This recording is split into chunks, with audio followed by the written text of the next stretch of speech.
ঠাস ঠাস ঠাস। ভাবছেন কার গালে পড়ছে? বলছি শুনুন তাহলে। আজকে চৌধুরী বাড়ির বড় মেয়ের এঙ্গেজমেন্ট। বাড়ি সাজানো হচ্ছে সুন্দর করে। রাহুল বাগানে ক্যাটারিংয়ের লোকদের সাথে কাজ করছিল। তখন কেউ এসে রাহুলের কলার ধরে ঘুরিয়ে রাহুলের গালে থাপ্পড় বসিয়ে দিল। চৌধুরী বাড়িতে থাকা সবাই তাকিয়ে আছে রাহুলের দিকে।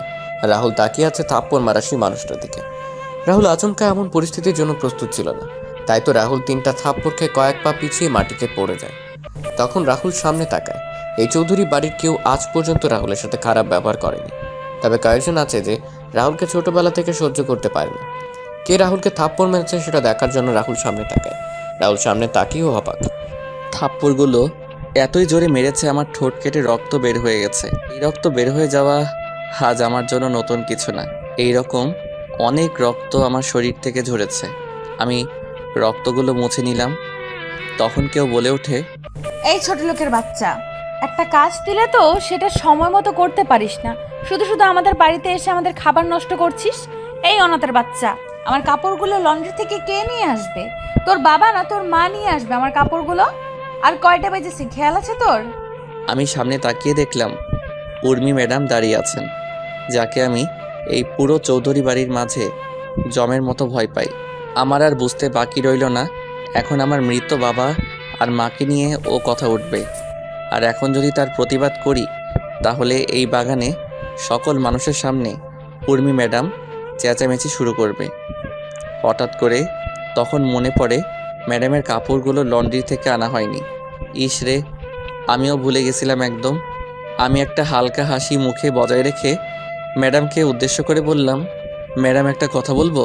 কি তাড়াতাড়ি বলে বিদায় হ অনাথের বাচ্চা। আগে বলেন মারবেন না। তুই কি মজা করছিস আমার সাথে? না আরো কয়েকটা দিব? মজা আর আপনার সাথে? আমি হলাম সামান্য একজন চাকর, আর আপনি হলেন আমার ম্যাডাম। হুম, বল কি বলবি? আজকে তো আপনার এঙ্গেজমেন্ট। হ্যাঁ তো। ম্যাডাম, আজকে যদি আপনি ইউরোপিয়ান পোশাক পরেন তাহলে আপনাকে অনেক সুন্দর লাগবে। হালকা আকাশি রঙের শাড়ির সাথে চোখে হালকা কাজল, খোলা চুল, আপনাকে দেখতে অনেক সুন্দর লাগে। আর আপনার স্বামী পুরো ফিদা হয়ে যাবে আপনাকে দেখে। কি বললি আবার বল? ম্যাডাম, ভুল হয়ে গেছে, আর বলবো না। আমি এক্ষুনি ছুটে যাচ্ছি, আপনার কাপড়গুলো নিয়ে আসছি। আপনি আপনার রুমে যান, আমি কাপড়গুলো নিয়ে আসতেছি। এদিকে আয়। না ম্যাডাম, আর বলবো না, ক্ষমা করে দেন আমায়। এই বলে আমি এক দৌড়ে বাড়ি থেকে বের হয়ে গেলাম। এবার আমাদের গল্পের নায়ক আর নায়িকার পরিচয় দেওয়া যাক। আমাদের গল্পের নায়কের নাম রাহুল চৌধুরী। সে 10 বছর বয়স থেকেই এই চৌধুরী বাড়িতে কাজ করছে। রাহুল এবার ম্যানেজমেন্ট নিয়ে মাস্টার্স করেছে, সেটা আবার সবার আড়ালে। রাহুলের বাবা মাই পৃথিবীতে বেঁচে নেই। রাহুল বড় হয়েছে একটা অনাথ আশ্রমে। রাহুলের বাবা মাকে তার রাহুল জানে না, আর আমাদের দেশে এরকম ছেলেকে অনাথ বলা হয়। একদিন উর্মির বাবা শরীফুল চৌধুরী একটা কাজে আশ্রমে গিয়ে রাহুলের সাথে পরিচয়। তারপর রাহুলকে তার বাড়িতে নিয়ে আসেন। রাহুলকে চৌধুরী বাড়ির সবাই অনেক ভালোবাসে, তবে উর্মি ছোটবেলা থেকে রাহুলকে সহ্য করতে পারত না। আর বাকিটুকু না হয় গল্প পড়তে পড়তে জানতে পারবেন। এবার আসি আমাদের নায়িকার পরিচয় পর্বে। আমাদের গল্পের নায়িকার নাম উর্মি চৌধুরী। উর্মি তার বাবা মায়ের একমাত্র মেয়ে। উর্মি আমেরিকা থেকে অনার্স কমপ্লিট করে দেশে ফিরেছে। আজকে উর্মির এঙ্গেজমেন্ট তার ভালোবাসার মানুষ জয়ের সাথে। আর বাকিটুকু গল্পের সাথে থাকলে জানতে পারবেন। এদিকে রাহুল লন্ড্রি থেকে কাপড় নিয়ে বাসায় এসে উর্মির দরজার সামনে দাঁড়িয়ে দরজা কড়া নাড়ে। তখন উর্মি ভেতর থেকে বলে, আয় ভেতরে। কাপড়গুলো নিয়ে আমি রুমে ঢুকে দেখতে পেলাম ম্যাডাম তার আলমারিতে কী কাজ করছিলেন। তখন আমি কাপড়গুলো ম্যাডামের বিছানার উপর রেখে যেই চলে আসতে যাব, তখন উর্মি ম্যাডামের সাথে ধাক্কা লাগে। ম্যাডাম তার আলমারি থেকে কাপড়গুলো নিয়ে সেগুলো ঠিক করতে করতে আমার দিকে আসছিলেন। ধাক্কা খেয়ে আমি নিচে আর ম্যাডাম আমার উপরে। আমি তখন ম্যাডামকে আমার উপর থেকে সরিয়ে উঠে পড়লাম। তখন ম্যাডাম আবার আমার গাল লাল করে দিয়ে বলেন, ফকিরের বাচ্চা ফকির, তোর সাহস হয় কি করে আমাকে স্পর্শ করার? সরি ম্যাডাম, ভুল বশত হয়ে গেছে, আমি ইচ্ছে করে করিনি। মেয়ে দেখলে কি গায়ে পড়তে ইচ্ছা করে তোর, ছোট লোকের বাচ্চা? ম্যাডাম, ভুল বশত হয়ে গেছে, সামনে থেকে আর এমন হবে না, আমায় ক্ষমা করে দেন ম্যাডাম। বাড়ির চাকর চাকরের মতো থাকবি, আর সামনে থেকে আর এমন হলে তোর জীবনের আলো নিভিয়ে দিব। ম্যাডাম, এমন আর হবে না, তোর মতো অনাথ ছোট লোকের বাচ্চা কি করে যে আমাদের বাসায় আসলো সেটা আমি চিন্তা করে পাই না। আর বাবা যে কি দেখে তোকে আমাদের বাড়িতে নিয়ে এলো সেটাও বুঝি না। আমার চোখের সামনে থেকে বিদায় হ, বের হ রুম থেকে এখনই। আমি তাড়াতাড়ি করে ম্যাডামের রুম থেকে বের হয়ে ছাদে চলে গেলাম। ছাদে গিয়ে নিজের চোখের জল ঝরাতে লাগলাম। শুনেছি ছেলেরা নাকি কান্না করে সবার আড়ালে, আমি তেমনি ছাদে এসে সবার আড়ালে চোখের জল ফেলেছি। তখন কেউ আমার কাঁধে হাত রাখলো। আমি চোখের জল মুছে পিছনে তাকিয়ে দেখলাম দাদিমা আর ছোট আম্মু দাঁড়িয়ে। আপনাদের বলা হয়নি, উর্মির মা আর বাবাকে আমি ছোট আম্মু আর ছোট আব্বু বলে ডাকি, আর উর্মির দাদিকে আমি দাদিমা বলে ডাকি। তখন বললাম, দাদিমা, ছোট আম্মু, তোমরা এখানে? খুব কষ্ট হচ্ছে তাই না রে বাবা? আরে ছোট আম্মু, এগুলো আমার মতো অনাথের সহ্য হয়ে গেছে, তবে মা বাবাকে নিয়ে কেউ গালি দিলে কেন জানি কষ্ট হয়। অথচ আমি আমার নিজের বাবা আর মাকে কখনো দেখি নাই। কে বলেছি তুই অনাথ? আমরা তাহলে তোর কি হই? দাদিমা, কথা আছে না, কে আপন আর কে পর, তা বোঝা বড় কষ্টকর। কি বললি তুই? তুই এই কথাটা আমাদের বলতে পারলি দাদু ভাই? ছোট আম্মু, দাদিমা, তোমরা হয়তো জানো এই কথাটার মানে। সব কিছু পাওয়ার পরেও নিজের কাছে মায়ের আর বাবার স্নেহের কমতি তো থেকে যায়। হয়েছে তোর বড়দের মতো কথা বলা। চল নিচে চল, একটু পর অনুষ্ঠান শুরু হবে। না ছোট আম্মু, আমি এখানে ঠিক আছি। শুধু শুধু নিচে গিয়ে অপমানিত হতে চাই না। সবাই চলে গেলে আমি নিচে আসব। বোমা, বাদ দাও, রাহুলকে জোর করো না। এখন একটু ওর একা থাকা প্রয়োজন। কিন্তু মা, আপনার বড় ছেলে যদি রাহুলকে দেখতে না পায় তাহলে কি হবে ভেবেছেন? আপনি চিন্তা করতে পারছেন? কিন্তু আমি শরীফের সাথে কথা বলে নিব। তুমি এই নিয়ে টেনশন করো না। তুমি বরং গিয়ে দেখো তোমার মেয়ের সাজুগুজু কত দূর এগুলো। আচ্ছা মা। দাদু ভাই, আসি রে, মন খারাপ করিস না। উপরের সৃষ্টিকর্তা একজন আছে রে। দাদিমা। তারপর দাদিমাও চলে যান। রাহুল রাতের কালো আকাশের জ্বলন্ত তারার দিকে তাকিয়ে আছে এক দৃষ্টিতে। এদিকে সকল অনুষ্ঠান শেষ হয়ে যায়। অতিথি সবাই খাওয়া দাওয়া শেষ করে চলে যায়। সবার চলে যাওয়ার পর চৌধুরী বাড়ির সবাই খাবার খেতে বসেন। তখন শরীফুল চৌধুরী বলেন, কি ব্যাপার, সবাইকে দেখতে পাচ্ছি কিন্তু রাহুলকে দেখতে পাচ্ছি না। আজকে অনুষ্ঠানেও ছিল না, রাহুল কোথায়? ছাদে আছে। এত রাতে ছাদে রাহুল একা একা কি করে? চাকর মানুষ, এছাড়া কি করবে? কি ব্যাপার, কি হয়েছে? তোমরা এমন করে কথা বলছো কেন? তোমার গুণধর মেয়েকে জিজ্ঞেস করো, তোমার মেয়ে ভালো করে বলতে পারবে। সেই ছোটবেলা থেকে ছেলেটার সাথে খারাপ ব্যবহার করে আসছে। কি ব্যাপার উর্মি, আমি কি শুনছি এসব? বাড়ির চাকরকে নিয়ে এত আদিক্ষেতা না দেখানোই ভালো বাবা। রাহুল এ বাড়ির চাকর না, সেটা অনেক আগেই ভালো করে তোমায় বলে দিয়েছি উর্মি। এখন বলো আজকে কি হয়েছে? আমার কাপড় লন্ড্রি থেকে সময় মতো নিয়ে আসেনি, তাই কয়েকটা দিয়েছি। তোর কি কোনো লজ্জা শরম কিছু নেই নাকি? ছেলেটা তোর থেকে 6 বছরের বড়, তারপরও ওর গায়ে হাত তুলিস তুই। এত কিছুর পরও ছেলেটা কিছুই বলে না তোকে? সামান্য একটা চাকরের জন্য তোমরা আমার সাথে এমন করতেছো? ওর মতো সামান্য চাকরের সাহস হবে কি করে আমায় কিছু বলার? সামান্য চাকর বলছিস কাকে তুই? আজকে যে তুই বোমা, হচ্ছেটা কি? কি বলো মা, তুমি কি বলতে চাইছিলে? তুমি এখন আমি বেঁচে এরপরে কি মা?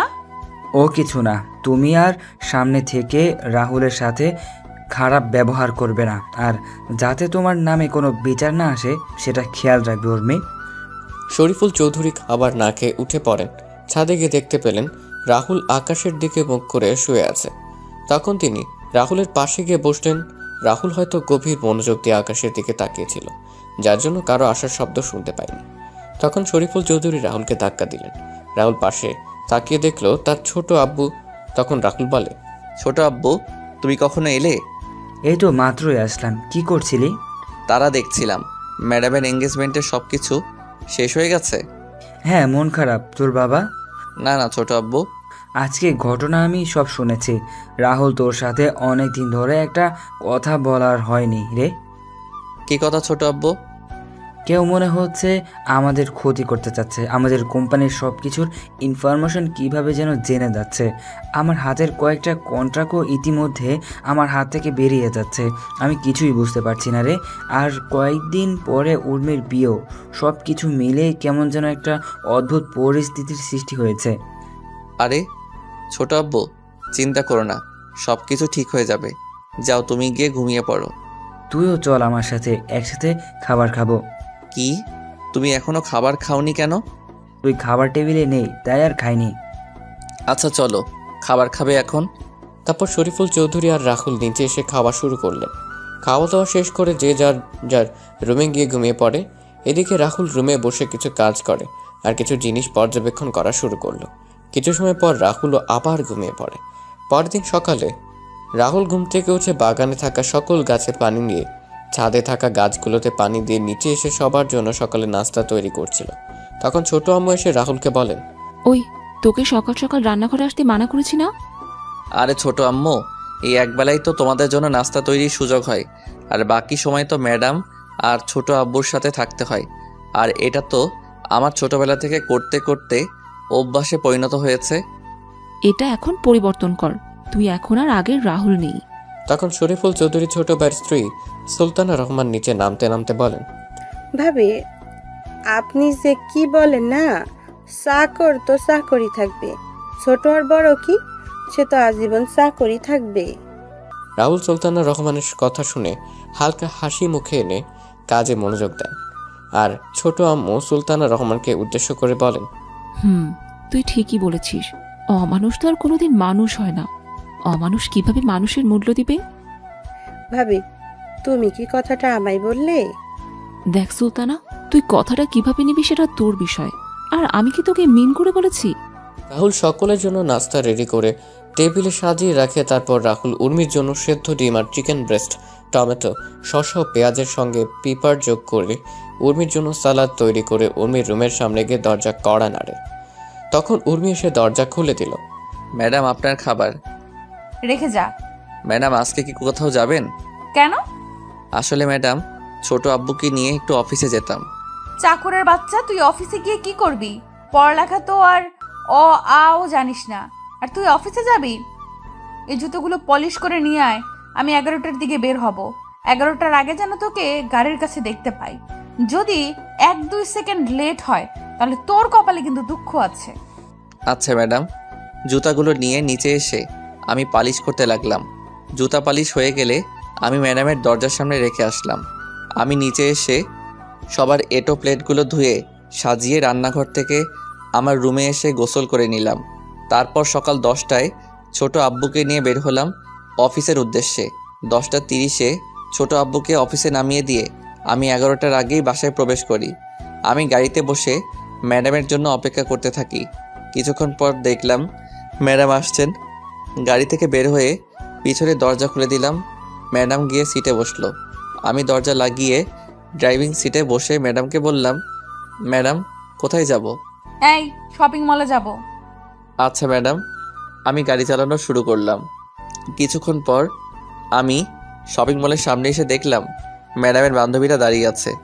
আমি গাড়ি থামিয়ে গাড়ি থেকে বের হয়ে গাড়ির দরজা খুলে ম্যাডামকে বললাম, ম্যাডাম চলে আসছি, আপনি নামতে পারেন।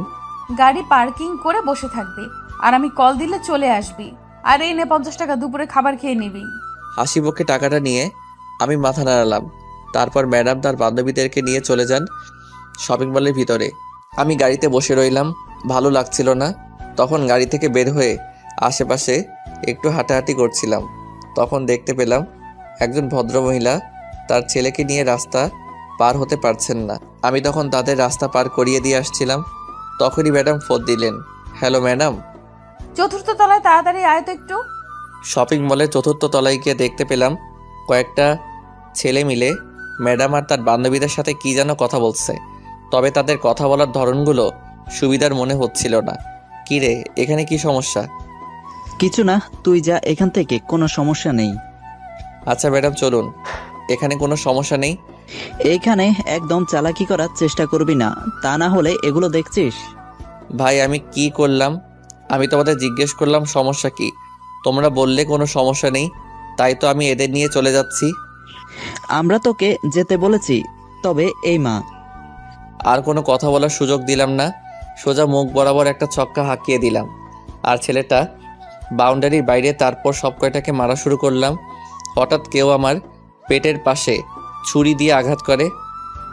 আমি পিছনে তাকিয়ে দেখলাম ওই ছেলেটা আমি। তখন ছেলেটার দিকে এগিয়ে যাব, তখন ছেলেগুলো দৌড়ে পালিয়ে যায়। তারপর আমি আমার শার্ট খুলে আঘাত পাওয়া জায়গা বেঁধে নিলাম। তারপর ম্যাডামকে বললাম, চলুন ম্যাডাম, বাসায় যাওয়া যাক তাহলে। কিন্তু তোর তো ছুরি লেগেছে আর রক্ত পড়ছে। আরে ম্যাডাম, এটা কিছু না, আমাদের মতো চাকরের জন্য এইগুলো কিছুই না। এই আঘাতের চেয়ে আরও অনেক বড় বড় আঘাত পেয়েছি। আর রইল রক্তের কথা, রক্ত তো ছোট থেকে অনেক ঝরেছে, এখনো না হয় আরও কিছু ঝরুক, আমি মারা যাব না এত সহজে, আপনি চিন্তা করবেন না। চলুন ম্যাডাম এখন। বেশি কথা না বলে হসপিটালে চল, তুই না হলে তোর জন্য আমার কথা শুনতে হবে। চিন্তা করবেন না, আমার কিছু হবে না। তারপর উর্মিরা সামনের রাহুল পিছনে, কিন্তু বারবার উর্মি পিছনে তাকাচ্ছে। হঠাৎ করে পেছনে কিছু পড়ে যাওয়ার শব্দে উর্মি আর ওর বান্ধবীরা পেছনে তাকিয়ে দেখলো রাহুল মাটিতে পড়ে আছে। তারপর ধরাধরি করে রাহুলকে হাসপাতালে নিয়ে যাওয়া হয়। আর এদিকে উর্মি ফোন দিয়ে তার বাবাকে সবকিছু খুলে বলে। তখন তার বাবা বলেন তিনি এখনই আসছেন। এদিকে রাহুলের অপারেশন চলছে ভেতরে। ডাক্তাররা অনেক সাবধানে অপারেশন করছেন, রাহুলের কোনো ভুল হলেই যা কিছু হতে পারে। 3 ঘন্টা পর ডাক্তার বের হন অপারেশন থিয়েটার থেকে। তবে ডাক্তারের চেহারা কালো হয়ে আছে। এর মাঝে উর্মির বাবা, মা, দাদিমা, চাচা, চাচি বলেন। তখন শরীফুল চৌধুরী বলেন, ডাক্তার রাহুল কেমন আছে এখন? ডাক্তার তার চেম্বারে চলে যান। আর তখন শরীফুল চৌধুরী উর্মিকে বলেন, ডাক্তার চুপ, কোনো কথা বলছে না। এবার সবার মুখটা কালো হয়ে যাচ্ছে। আর উর্মিও টেনশন হচ্ছে, কিন্তু উর্মি বুঝতে পারছে না যে পেটের পাশে আঘাতের জন্য কি এমন হলো ডাক্তারের মুখ এমন কালো, আর ডাক্তার চুপ হয়ে আছে, কোনো কথা বলছে না। তখন উর্মির চাচা শফিক চৌধুরী বলেন, কি হলো ডাক্তার, আপনি কোনো কথা বলছেন না যে? বলুন না, রাহুলের অবস্থায় কেমন? ছেলেটা ভালো আছে তো? দেখুন, আমি আপনাদের আগেই বলেছিলাম যে আচ্ছা, আমরা আপনার চেম্বারে গিয়ে কথা বলি। আপনি চেম্বারে যান, আমরা আসছি।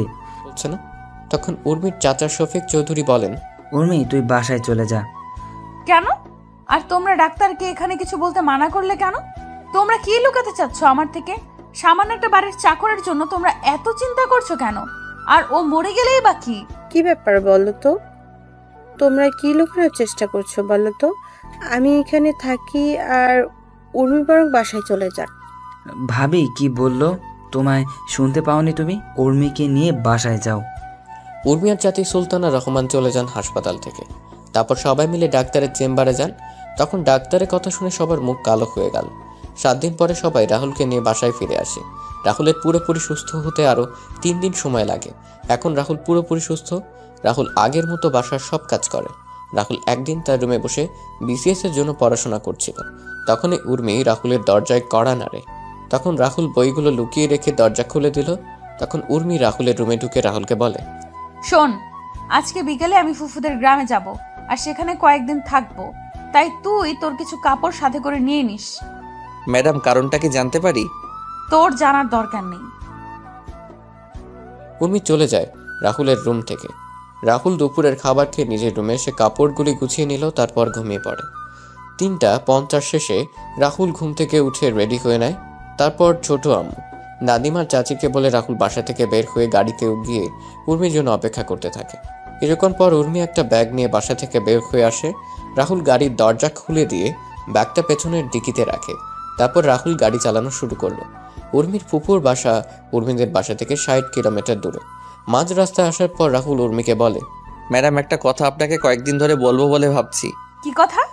ম্যাডাম, জয় স্যারকে আপনি কতটুকু ভালোবাসেন? হঠাৎ এই প্রশ্ন কেন? ম্যাডাম বলেন না। নিজের চেয়েও বেশি ভালোবাসি।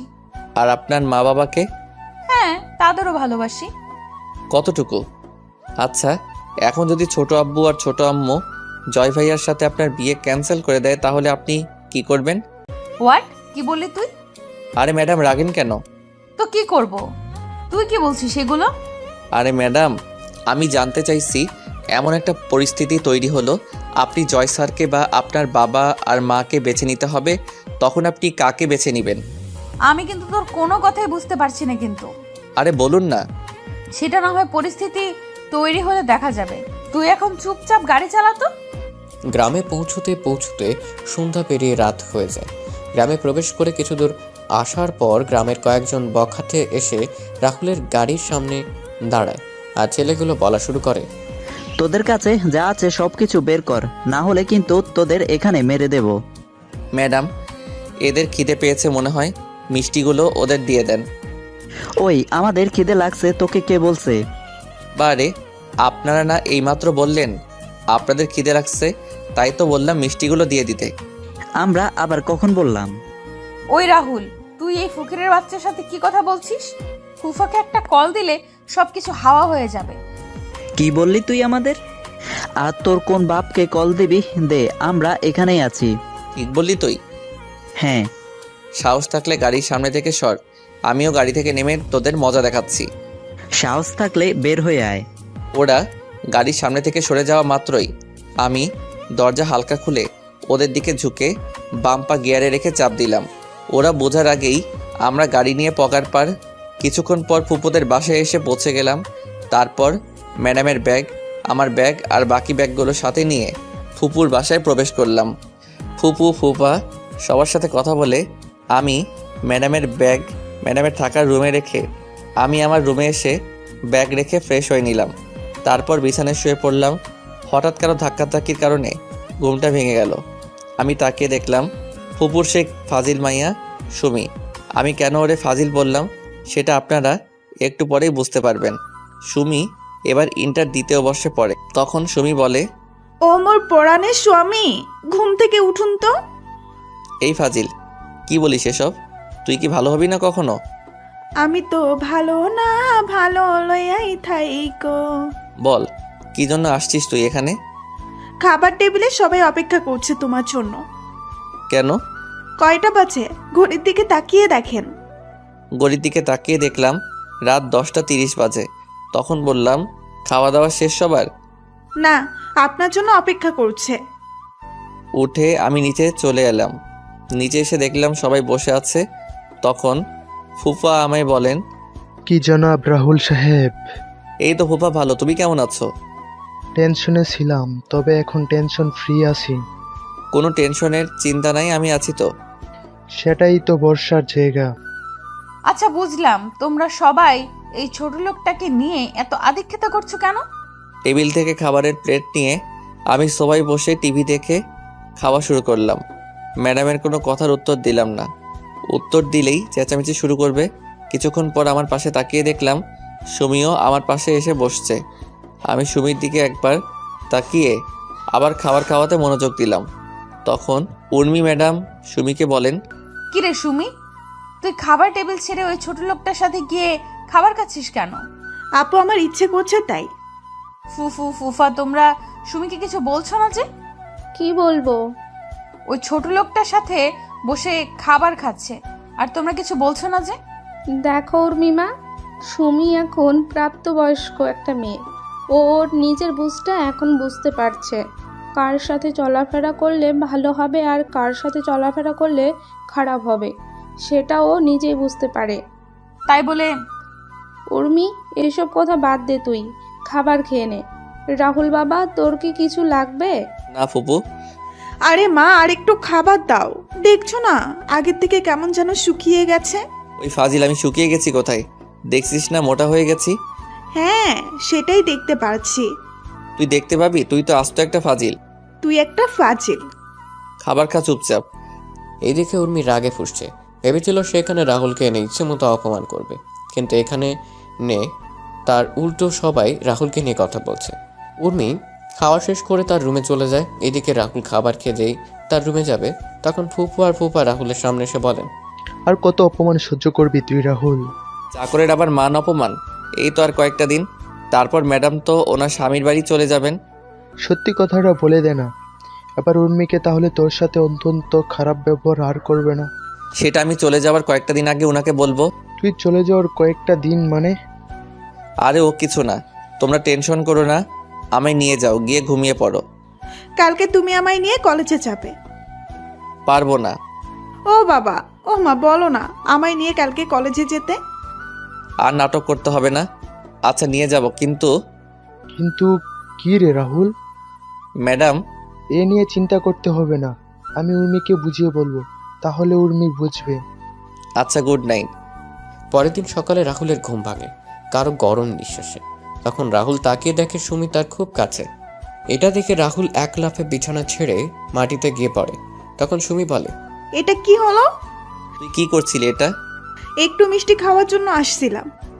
মিষ্টি খাবি তো আমার কাছে কি? মা, তুমি তো মিষ্টি বয়, তাই তো তোমার কাছে মিষ্টি খাওয়ার জন্য আসছি। তুই কি রুম থেকে যাবি না আমি চলে যাব? নাটক করে লাভ নেই, তোমরা 1 সপ্তাহ আমাদের এখানে থাকবে। জীবনেও না। বেশি কথা না বলে রেডি হয়ে নাও, একটু পরে কলেজে যেতে হবে। এত সকালে? আমাদের ক্লাস 9টায় শুরু, আর এখন 7:50 বাজে। আচ্ছা তুই যা, আমি নিচে আসছি। আচ্ছা, ওইটা কি তোমার ডান পাশে? রাহুল তার ডান পাশে তাকাতেই সুমি রাহুলের বাম গালে একটা চুমু দিয়ে দৌড়ে পালিয়ে যায়। রাহুল কি বলবে বুঝতে পারছে না। তারপর রাহুল ফ্রেশ হওয়ার জন্য বাথরুমে চলে যায়। বাথরুম থেকে ফ্রেশ হয়ে নিচে গিয়ে সকালে নাস্তা করে সুমির জন্য অপেক্ষা করতে থাকে। কিছুক্ষণ পর সুমি চলে আসে। তখন রাহুল আর সুমি বের হয় বাসা থেকে। রাহুল যেই গাড়িতে গিয়ে বসবে তখনই সুমি বলে, ওইদিকে কোথায় যাচ্ছ? কেন, গাড়িতে যাবি না? না। তাহলে হেঁটে যাবি কি? না। তাহলে কলেজে যাবি কিসে করে? বাইকে করে যাব। বাইক পাবি কোথায়? আর আমি তো বাইক চালাতে পারি না। মিথ্যা বলবে না, আমি জানি তুমি বাইক চালাতে পারো, আর বাইক গ্যারেজে আছে, নিয়ে আসো গিয়ে। গাড়ি থাকতে বাইক কেন? আমার ইচ্ছে তাই। আমি পারবো না। পারবে না তো তুমি? না। মা বাবা কোথায় তোমরা? এই চুপ, যাচ্ছি আমি। চাবি কই? বাইকে আছে। তারপর গ্যারেজে গিয়ে দেখতে পেলাম একটা নতুন বাইক, অ্যাপাচি RTR 164V। তারপর বাইক স্টার্ট দিয়ে আমি গেটের সামনে এসে দাঁড়ালাম। সুমি এসে পিছনে বসলো। তখন আমি বললাম, এই নতুন বাইক কার জন্য কিনে আনা হয়েছে? তোমার জন্য। আমার জন্য মানে? যেদিন আমি শুনলাম তুমি আর উর্মি আপু আমাদের বাসায় আসবে আর 1 সপ্তাহ থাকবে, তখনই আমি প্ল্যান করে বাবাকে বলে বাইক কিনে নিয়ে আসলাম। আর তুমি এভাবে আমায় নিয়ে প্রত্যেক দিন কলেজে নিয়ে যাবে। বাহ, ডেকি স্বর্গে গেলেও ধান ভাঙবে। তুমি কি বললে এক্ষুনি? কিছু না, এই বলে আমি বাইক চালানো শুরু করলাম। কিছু দূর আসার পর সুমি আমায় জড়িয়ে ধরলো শক্ত করে। আমার কেন যেন অস্বস্তি হচ্ছিল। আমি তখন বাইক রাস্তার পাশে দাঁড় করালাম। কি হলো? তুই এভাবে আমায় জড়িয়ে ধরেছিস কেন? আমার ভয় করে তাই। ভয় যখন করে তাহলে বাইকে আসার জন্য পাগল হয়েছিলি কেন? সাথে তুমি আছো তাই। তুই যদি এভাবে জড়িয়ে ধরিস তাহলে আর বাইক চালাবো না, আর তোর কলেজ মিস হয়ে যাবে। তাহলে তো তোমার সাথে আরো সময় কাটাতে পারবো ভালো করে। কি বলো তুমি? দেখ বোন, তুই এসব কেন করছিস বলতো? কি বললি? তুই আমাকে তুই করে বলছিস কেন? আমি তোর কোন সম্পর্কের বইন লাগি? কেন ফুফাতো বোন? তুই তো আর নিজের ফুফাতো ভাই না, আর এখন ফুফাতো ভাই বোনের মাঝে এসব হয়। কি সব হয়? প্রেম, ভালোবাসা, বিয়ে বা। চুপ কর, আমি নিয়ে যাচ্ছি তোকে। এই বলে রাহুল গাড়ি চালানো শুরু করে আর মনে মনে বলে, সুমি যা চাইছে সেটা কখনো সম্ভব না। আমার মতো চাকরের সাথে তার কখনো যায় না। আর তাছাড়া আমার এমন ছন্নছাড়া জীবনের সাথে সুমিকে জড়ানো ঠিক হবে না। যেই পরিবারের সবাই আমায় এত ভালোবাসে তাদের সাথে এমন বেইমানি আমি কখনো করব না। তার চেয়ে বরং সুমিকে বুঝিয়ে বললে সে ঠিকই বুঝবে। রাহুল এসব ভাবতে সুমির কলেজের সামনে এসে পৌঁছে যায়। তারপর সুমি রাহুলের হাত ধরে কলেজে ক্যাম্পাসে ঢুকে সুমি তার বান্ধবীদের সাথে রাহুলের পরিচয় করিয়ে দেয়। Hello guys, meet my boyfriend Rahul. সুমির বন্ধু আর বান্ধবীরা রাহুলের সাথে এসে পরিচিত হয়ে নেয়। এদিকে রাহুল তো সুমির কথা শুনে পুরোই অবাক হয়ে গেছে, আর সুমির বন্ধু বান্ধবীরা রাহুলকে দুলাভাই ডাকা শুরু করেছে। তখন রাহুল বলে, আপুরা, তোমাদের কোথাও ভুল হচ্ছে। আর সুমি তোমাদের যা বলেছে সেটা মিথ্যা। আমি হচ্ছি তোমাদের মামার বাসার সামান্য একজন চাকর। রাহুলের কথা শুনে সুমির বান্ধবীদের মুখ হা হয়ে গেল। তখন সুমি রাহুলের দিকে একবার রাগী চোখে তাকিয়ে বলে, তুমি মামাদের বাসার চাকর? কে বলেছে? মামারা সবাই তোমায় তাদের ছেলে মনে করে, আর চাকর হয়েছে তো কি হয়েছে? তুমি তো আর চুরি করছো না, তুমি নিজে পরিশ্রম করে টাকা উপার্জন করছো। আর সবচেয়ে বড় কথা হলো কোনো কাজে ছোট নয়। আর রইল চাকর বলে তুমি মনে করছো তোমার পরিবারের সবাই তোমায় আমার থেকে দূরে সরিয়ে দিবে? তুমি যদি এটা ভেবে থাকো তাহলে ভুল ভাবছো। আমার বাবা মা জানে তোমার আর আমার ব্যাপারে। বাবা আর মা সব জানে। আমি বাবা আর মাকে সবকিছু খুলে বলেছি। সবকিছু জানার পরও ফুপা আর ফুপু কিছু বলেনি? না। কিন্তু সামান্য একজন চাকরের সাথে। উফ, তুমি বারবার নিজেকে চাকর বলছো কেন?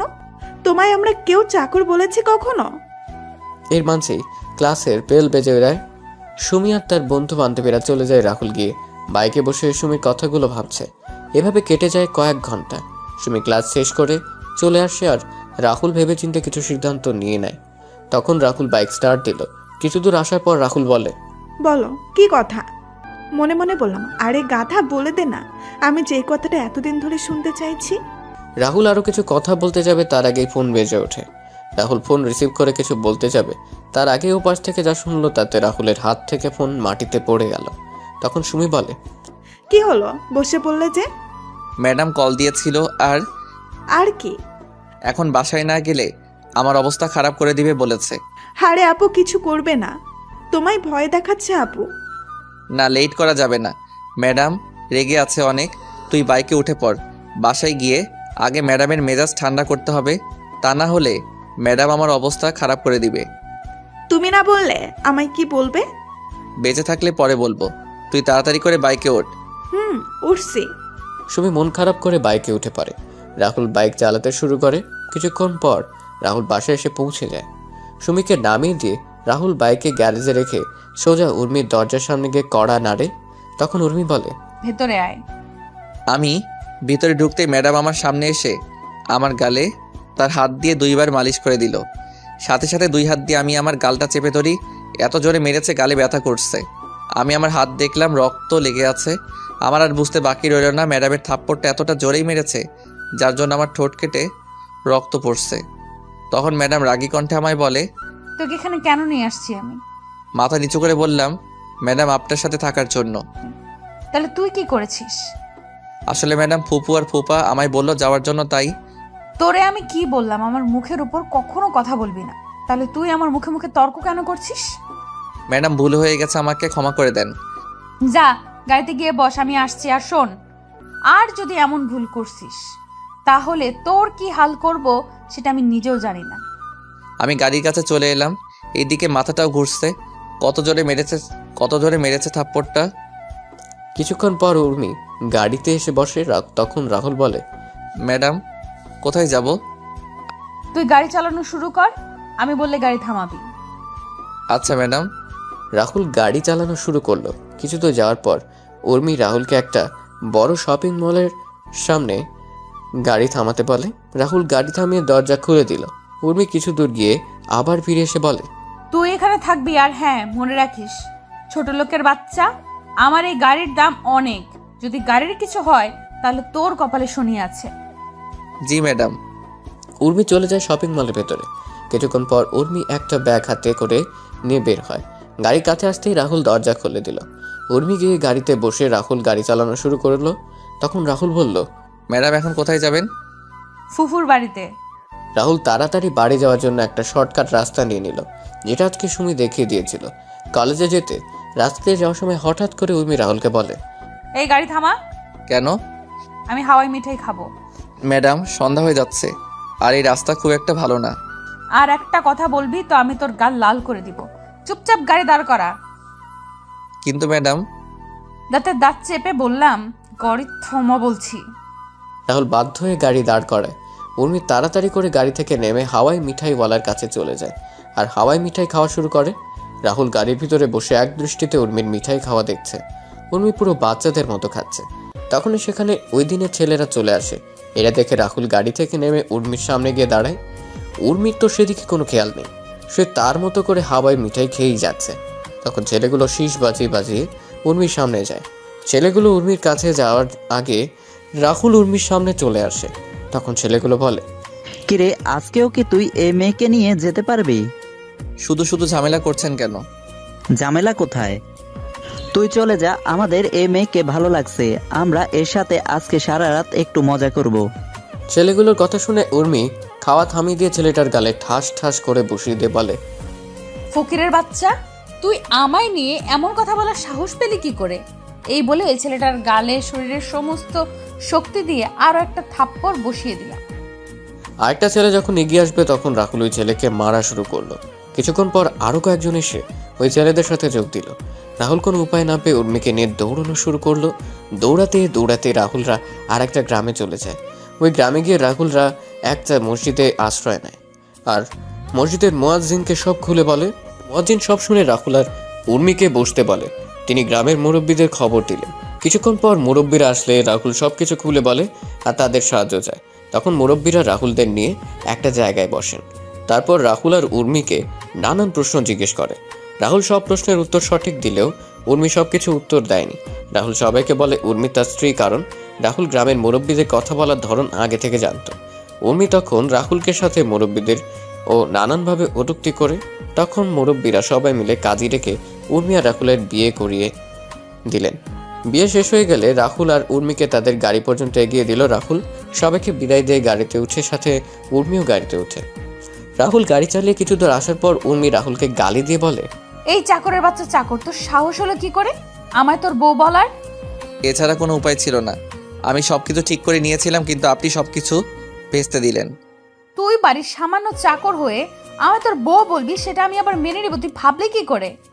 ম্যাডাম, আপনি গ্রামের মুরব্বীদের কথার মানে বুঝবেন না আর মুরব্বীদের কথার উত্তর দিতে পারবেন না, তাই আমি আপনাকে আমার বউ বলেছি। আপনি যদি আমার সাথে তাল মিলিয়ে কথা বলতেন তাহলে আজকে আপনার সাথে আমার বিয়ে কখনো হতো না।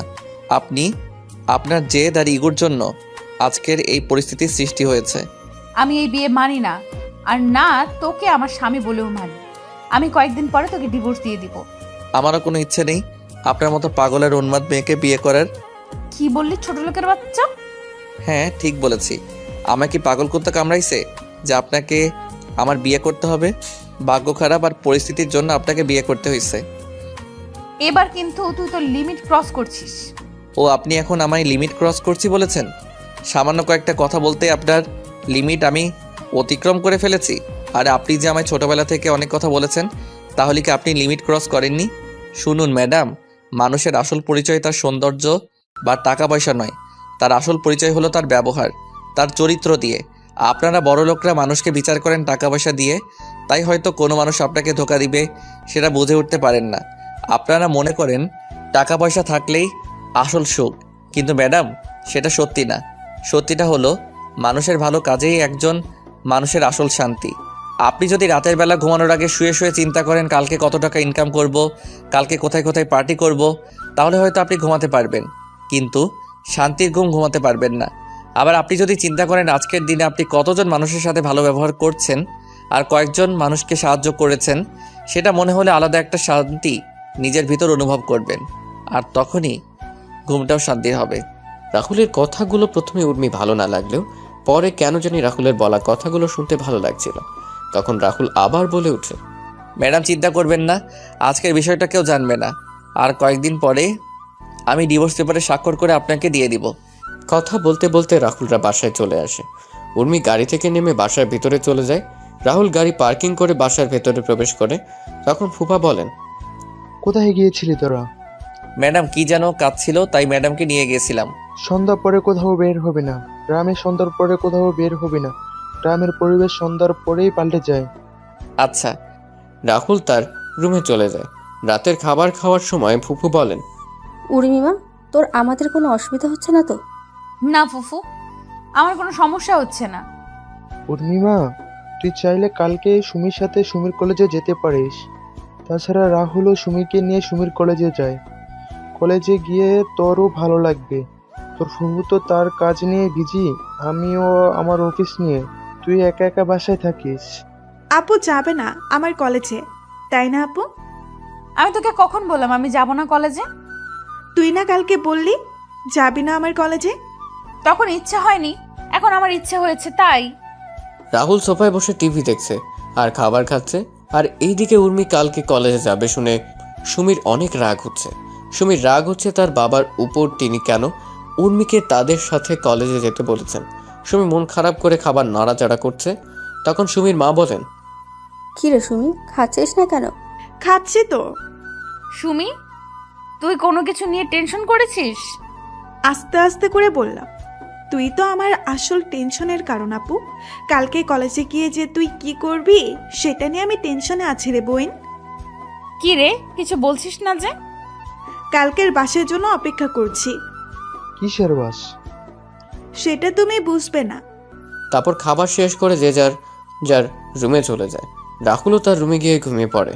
পরদিন সকালে রাহুল ঘুম থেকে উঠে সকালে নাস্তা শেষ করে মোবাইলে গেম খেলা শুরু করে। এইদিকে উর্মির আর সুমি সকালে নাস্তা শেষ করে নিজেদের রুমে গিয়ে কলেজে যাওয়ার জন্য রেডি হচ্ছে। কিছুক্ষণ পর উর্মি আর সুমি রেডি হয়ে নিচে আসে, আর রাহুলের কোন দিকে নজর নেই। রাহুলের নজর শুধু নিজের মোবাইল স্ক্রিনে।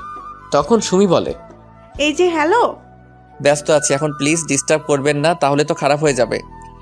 চুপচাপ কর, না হলে তোর। রাহুলের কোনো দিকে খেয়াল নেই, সে শুধু তার গেম নিয়ে ব্যস্ত। সুমি কোনো উপায় না পেয়ে তখন রাহুলকে জোরে ধাক্কা মারে। সুমির ধাক্কায় রাহুলের জ্ঞান ফিরে। তখন রাহুল সামনে তাকিয়ে দেখতে পায় উর্মি আর সুমি দাঁড়িয়ে আছে। রাহুল ফোন রেখে তাড়াতাড়ি করে গাড়ির কাছে চলে যায়। রাহুলের পিছন পিছন উর্মি আর সুমি গাড়ির কাছে চলে আসে। রাহুল দরজা খুলে দিলে উর্মি পিছনের সিটে গিয়ে বসে, আর সুমি রাহুলের পাশের সিটে গিয়ে বসে। রাহুল গাড়ি চালানো শুরু করলো। কিছুক্ষণ পর সুমির কলেজে পৌঁছে গেল। সুমি গাড়ি থেকে নেমে উর্মিকে বলে, আপু চলো। চল। রাহুলকে উদ্দেশ্য করে বললাম, কি হলো তুমিও আসো? উর্মি ম্যাডামকে দেখে আমি সুমিকে বললাম, না আপনারা যান, আমি এখানে আছি, আর কোনো কিছুর দরকার হলে আমাকে বলবেন, আমি পৌঁছে যাব। বললাম না আসার জন্য। না আপনারা যান। এই সুমি, ওকে এত করে বলছিস কেন? ও চাকর, ও গাড়ির কাছে থাকুক, ওকে কেন ডাকছিস তুই? আপু, ও তোদের চাকর, কিন্তু আমাদের জন্য ও আমাদের অতিথি। তাই অন্তত তুই আমার কলেজে ওকে চাকর বা অন্য কিছু না বললে খুশি হব। আর কলেজের সবাই বাবাকে সম্মান করে, তাই কলেজের সবার সামনে এমন কোনো আচরণ করিস না যার জন্য বাবার সম্মানহানি না হয়। ওর জন্য তোর এত দরদ কিসের? মানুষ হয়ে মানুষের জন্য দরদ থাকাটা কি স্বাভাবিক নয় আপু? দেখ, আমি ওদের কথা শুনে বুঝতে পারলাম এদের যদি থামানো না হয় তাহলে দুই বোনের মাঝে ঝগড়া চুল ছিঁড়াছিঁড়ি হতে পারে। তখন বললাম, আমি গাড়িতে আছি, আপনারা আসুন। আর গাড়িতে গ্যাস নেই, আমি বরং গ্যাস নিয়ে আসি। এই বলে আমি সেখান থেকে চলে এলাম। রাহুল গাড়িতে এসে আবার গেম খেলা শুরু করলো। আর এইদিকে সুমি আর উর্মি ক্যাম্পাসে গিয়ে বসে। সুমি তার বন্ধু আর বান্ধবীদের সাথে উর্মির পরিচয় করিয়ে দিল। তারপর সবাই মিলে কিছুক্ষণ আড্ডা দিয়ে ক্লাসে চলে যায়। সকল ক্লাস শেষ করে সুমিরা আবার আড্ডা দেওয়া শুরু করে। কিছুক্ষণ পর সবাই যার যার বাসায় চলে যায়। সুমি আর উর্মি এসে দেখতে পায় রাহুল গেম খেলছে। তখন সুমি রাহুলের হাত থেকে মোবাইল নিয়ে নেয়। হঠাৎ করে কেউ আমার হাত থেকে মোবাইলটা নিয়ে নিল। খেলার মাঝে এমনটা করলে বলেন তো কেমনটা লাগে? তা আবার যদি প্রিয় গেমস COD হয় তাহলে তো কোনো কথাই নেই। আমি বিরক্ত নিয়ে তাকালাম পাশে। আমি তখন দেখলাম সুমি আর ম্যাডাম দাঁড়িয়ে আছে। আমি গাড়ি থেকে নেমে তাড়াতাড়ি করে গাড়ির দরজা খুলে দিলাম। ওনারা গাড়িতে বসলে আমি আবার গাড়ি চালানো শুরু করলাম। 40 মিনিট পরে সবাই বাসা থেকে এসে পৌঁছে যায়। দুপুরের খাবার খেয়ে যে যার যার রুমে গিয়ে ঘুমিয়ে পড়ে। বিকেলে রাহুলের ঘুম ভাঙলে রাহুল ছাদে গিয়ে দোলনায় শুয়ে পড়ে। রাহুল শুয়ে শুয়ে এক দৃষ্টিতে আকাশের দিকে তাকিয়ে আছে।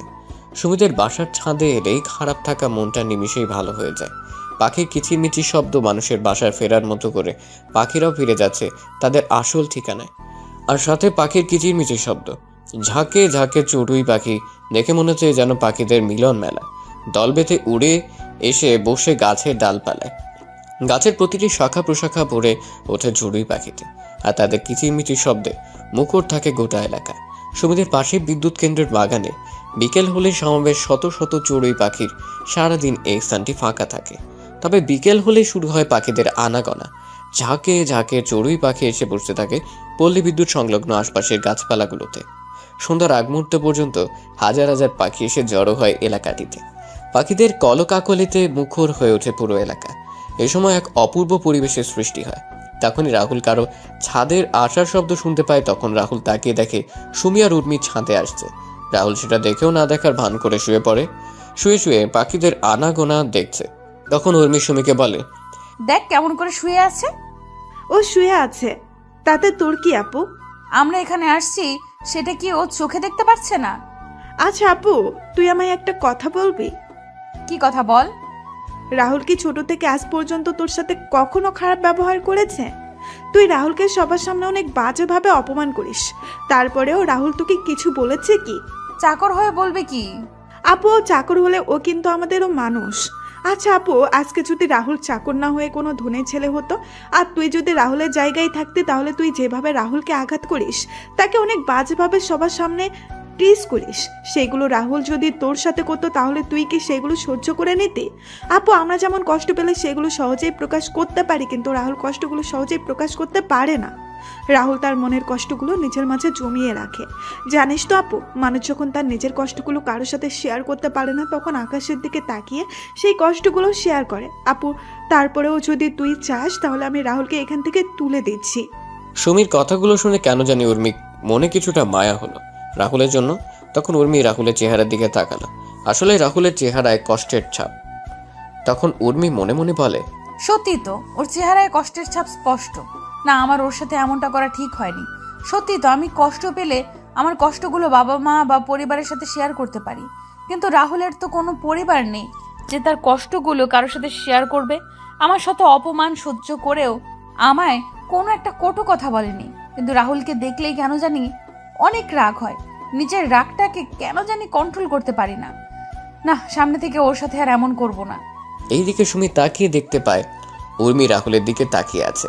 তখন সুমি উর্মিকে ধাক্কা দিয়ে বলে, আচ্ছা আপু, তুই দাঁড়া, আমি রাহুলকে তুলে দিচ্ছি দোলনা থেকে। সুমিকে আটকিয়ে দিয়ে বললাম, না লাগবে না, চল নিচে চল, ও ওর মতো থাকুক। চলো ফুফু আর ফুফার সাথে কথা বলি গিয়ে। সুমি উর্মির কথা শুনে একটা মুচকি হাসি দিল। উর্মি সুমিকে আর কোনো কথা বলার সুযোগ না দিয়ে নিচে চলে যায়। সন্ধ্যাবেলা রাহুল ছাদ থেকে নেমে নিচে চলে যায়। সন্ধ্যাবেলা সবাই একসাথে বসে নাস্তা করছে, কিন্তু রাহুলকে দেখে মনে হচ্ছে রাহুল কিছু নিয়ে টেনশনে আছে। তখন ফুফু রাহুলকে বললেন, কি রে রাহুল, কি হয়েছে তোর? তুই এত চুপচাপ বসে আছিস যে, আর কাকে কল দিচ্ছিস বারবার? ফুপুর কথা শুনে সবাই রাহুলের দিকে তাকায়। তখন ফুপা রাহুলকে প্রশ্ন করেন, কি রে রাহুল, কি হয়েছে? কিছু সমস্যা হয়েছে কি? ফুপা, মনে হচ্ছে কিছু একটা সমস্যা হয়েছে। কি সমস্যা? বাড়িতে কল দিচ্ছি কিন্তু কেউ কল রিসিভ করছে না, সবার ফোন বন্ধ দেখাচ্ছে। ওরা চিন্তা করিস না, সব ঠিক হয়ে যাবে। সবাই হয়তো কোনো কাজে ব্যস্ত আছে, তাই ফোন ধরছে না। রাহুলের কথা শুনে উর্মি কল দিল তার বাবা মা চাচা চাচির নাম্বারে, কিন্তু সবার ফোন বন্ধ দেখাচ্ছে। তখন উর্মি বলে, ফুফাও তো ঠিকই বলছে, সবার ফোন বন্ধ, আমি এখন কল দিয়েছিলাম। ফুপা, আমার মনে হয় একবার বাড়িতে যাওয়া আমার উচিত হবে। আরে চিন্তা করিস না, রাতে কোনো কাজে ব্যস্ত আছে হয়তো, তাই ধরছে না। আর কালকে কথা হয়েছিল আমার ভাইয়ের সাথে, ভাই বললো আজকে কি যেন একটা বড় ডিল হবে, তাই সবাই ওই কাজে বিজি এখন, তাই হয়তো কল ধরছে না। চিন্তা করিস না, হাতের কাজ শেষ হলে তোদের সাথে যোগাযোগ করবে। আরে তোরা খাওয়া দাওয়া কর শান্তিতে। রাহুলের কেমন জানি টেনশন হচ্ছে। রাহুল একের পর এক কল দিয়ে যাচ্ছে, কিন্তু ফোন বন্ধ আসছে। রাতের খাবার খেয়ে সবাই ঘুমিয়ে পড়ে। পরের দিন সকালে রাহুল সুমিকে নিয়ে কলেজে যায়। কলেজ থেকে ফেরার পথে সুমি রাহুলকে গাড়ি থামানোর জন্য বলে, কি হলো? এভাবে গাড়ি থামানোর মানে কি? তোমার সাথে আমার কথা আছে। তোর মতো পিচ্চির আবার কি কথা? আরে আমার কথা শুনবে না? আমায় রাগাবে? আচ্ছা বল, কি বলবি? I think. তুমি চিন্তা করো। আরে আরে, আমার পুরো কথাটা তো শুনবে। জি বলেন, কি বলবেন? আমি মনে করি আমি তো। রাহুল গাড়ি থামিয়ে বলে। সুমি আর কিছু বলার আগে রাহুলের ফোন বেজে ওঠে। রাহুল সুমিকে থামিয়ে ফোন বের করে দেখতে পায় একটা অপরিচিত নাম্বার থেকে কল আসছে। অপরিচিত নাম্বার দেখে রাহুল কল রিসিভ করেনি, কিন্তু কয়েকবার রিং হওয়ার পর রাহুল ফোন রিসিভ করে বলে, হ্যালো, কে বলেছেন? রাহুলের প্রশ্ন শুনে ওপাশ থেকে কি উত্তর আসলো সেটা শোনা যায়নি, তবে রাহুল যা শুনলো সেটা শুনে রাহুল কিছু বলবে তার শক্তি বোধ হয় রাহুলের শরীরে নেই। কিছু বলার আগে রাহুল যা শুনতে পায় তাতে করে রাহুল মাথায় যেন আকাশ ভেঙে পড়ে। রাহুল মাথায় হাত দিয়ে বসে পড়ে মাটিতে। তখন সুমি রাহুলের কাছে এসে রাহুলের ফোন হাতে নিয়ে বলে, হ্যালো, কে? হ্যালো, কি হলো, কথা বলছেন না যে? ওপাশ থেকে কোনো কথা বলছে না, শুধু চাপা কান্নার আওয়াজ ভেসে আসছে। তারপরেও ফোনটা কেটে দিল। রাহুলের কাছে গিয়ে রাহুলকে বললাম, কি হলো, হঠাৎ করে বসে পড়লে কেন? আর কে কল দিয়েছিল? কি বললো ফোন দিয়ে? রাহুল কোনো কথা বলছে না, মাথায় হাত দিয়ে নিচু হয়ে বসে আছে। সুমি একের পর এক প্রশ্ন করে যাচ্ছে, কিন্তু রাহুল কিছু বলছে না। হঠাৎ করে রাহুল বসা থেকে দাঁড়িয়ে যায়। তখন রাহুল বলে, এখন আমায় বাসায় যেতে হবে। কেন? সবকিছু ডিটেলসে বলা যাবে না। কিন্তু তুমি না বললে কি বলবে আমায়? কিছু না, বাইকে ওঠো। না, তুমি আগে বলো আমায় কি বলতে চেয়েছিলে। সুমি প্লিজ দয়া করে বাইকে উঠো, আমায় এখন বাসায় যাওয়া লাগবে। না বলছি তো না। তাহলে থাকো তুমি। এই বলে আমি বাইক চালিয়ে বাসায় চলে এলাম। বাসায় এসে ম্যাডামকে ডাকতে ডাকতে লাগলাম, ম্যাডাম ম্যাডাম ম্যাডাম। উর্মি রুমে বসে কানে হেডফোন গুঁজে গান শুনছিল, যার কারণে রাহুলের চিৎকার শুনতেও পাচ্ছিল না। তখন রান্নাঘর থেকে ফুফু বের হয়ে এসে বলেন, কি রে রাহুল, এভাবে চিৎকার করছিস কেন? কি হয়েছে তোর? এত কিছু বলার সময় নেই, আমাদের এখন বের হতে হবে। বের হবি মানে? ফুপু পরে সব বলবো। ম্যাডাম কোথায়? উর্মি তো ওর রুমে আছে। রাহুল তাড়াতাড়ি করে সিঁড়ি বেয়ে উর্মির রুমে গিয়ে দরজা নক না করে উর্মির রুমে ঢুকে পড়ে। রাহুল রুমে ঢুকে দেখতে পায় উর্মি কানে হেডফোন লাগিয়ে উল্টো হয়ে শুয়ে আছে। তখন রাহুল গিয়ে উর্মির কান থেকে হেডফোন খুলে দিল। তখন উর্মি বিরক্তিকর ভাব নিয়ে তাকালো। উর্মি রাহুলকে দেখে রেগে বলে, ছোট লোকের বাচ্চা, তোর সাহস হলো কি করে আমার রুমে ঢুকে আবার আমার কান থেকে হেডফোন খুলে নিস? সরি ম্যাডাম, আপনাকে আমি নিচে থেকে অনেক ডাকছিলাম, কিন্তু আপনি শুনতে পাননি, তাই আমি রুমে এসে হেডফোন খুলতে বাধ্য হই। তুই বেশি কথা বলছিস কেন? তোকে কি আমি সাফাই দিতে বলছি? এখন বল কি হয়েছে? আমাদের এখান থেকে বেরোতে হবে। কেন? সেটা গেলেই জানতে পারবেন। আমি যাব না, আমি আরো কয়েকদিন থাকবো এখানে। প্লিজ ম্যাডাম চলুন, আমি আপনার পায়ে পড়ি। Please madam, please. চুপচাপ রুম থেকে বের হ বলছি, না হলে তোকে। এবার আর নিজের রাগটা সামলাতে পারলাম না। তখন বললাম, না হলে কি করবি তুই? ছোটবেলা থেকেই তো আমায় অপমান করে আসছিস, আর এখন নতুন কি করবি তুই? ছোট লোকের বাচ্চা, তুই তুই আমায় তুই করে কথা বলছিস? তোকে তো আমি। উর্মি যেই রাহুলকে মারার জন্য হাত তুলল, তখন রাহুল উর্মি গালে ঠাস ঠাস করে দুটো থাপ্পড় দিয়ে দিল। উর্মি থাপ্পড়গুলো খেয়ে অবাক হয়ে রাহুলের দিকে তাকিয়ে আছে। তখন রাহুল বলে, কোনো কথা না বলে চুপচাপ গাড়িতে গিয়ে বসেন। কুত্তার বাচ্চা, তুই আমায় থাপ্পড় মারলি, দেখ আমি তোর কি অবস্থা করি। রাহুল উর্মির হাত ধরে উর্মিকে নিয়ে সিঁড়ি বেয়ে নিচে এসে উর্মিকে গাড়িতে বসিয়ে রাহুলও গাড়িতে বসে পড়ে। রাহুল গাড়ি স্টার্ট দিল। এদিকে রাহুল আর উর্মির যাওয়ার দিকে অবাক হয়ে তাকিয়ে আছেন ফুপু। ফুপুর ঘোর কাটে সুমির ধাক্কা দেওয়াতে। তখন সুমি তার মাকে বলে, মা কি হলো, তুমি এখানে কি করছো? রাহুল হঠাৎ করে বাসায় এসে উর্মিকে জোর করে গাড়িতে তুলে নিয়ে চলে গেল। ওরা চলে গেল আর তুমি ওদের আটকাতে পারলে না? রাহুল তো কোনো কথা বলার সুযোগই দিল না। ধুর, তুমি যে কি করো? কথাটা বলে সুমি ঘরের ভিতরে ঢুকে সোফায় বসে রাহুলের নাম্বারে কল দিল, কিন্তু রাহুল বারবার ফোন কেটে দিচ্ছে। এদিকে উর্মি রাহুলকে নানা রকমের কথা বলে গালি দিচ্ছিল, কিন্তু রাহুল সেগুলো কানে নিচ্ছিল না। রাহুল গাড়ি বেপরা গতিতে চালাতে শুরু করলে তখন রাহুলকে উর্মি বলে, ছোট লোকের বাচ্চা, কি করছিস কি? গাড়ি এভাবে চালাচ্ছিস কেন? গাড়ির কোনো ক্ষতি হলে তোর অবস্থাও কিন্তু খারাপ হয়ে যাবে। অবশ্য তোর আজকে এমন অবস্থা করব সেটা তুই কল্পনাও করতে পারবি না। আমার গায়ে হাত তোলা, তাই না? তুই বুঝবি এই উর্মি চৌধুরী কি জিনিস। উর্মি ম্যাডাম পাগলের মতো তার প্রলাপ করেই যাচ্ছেন।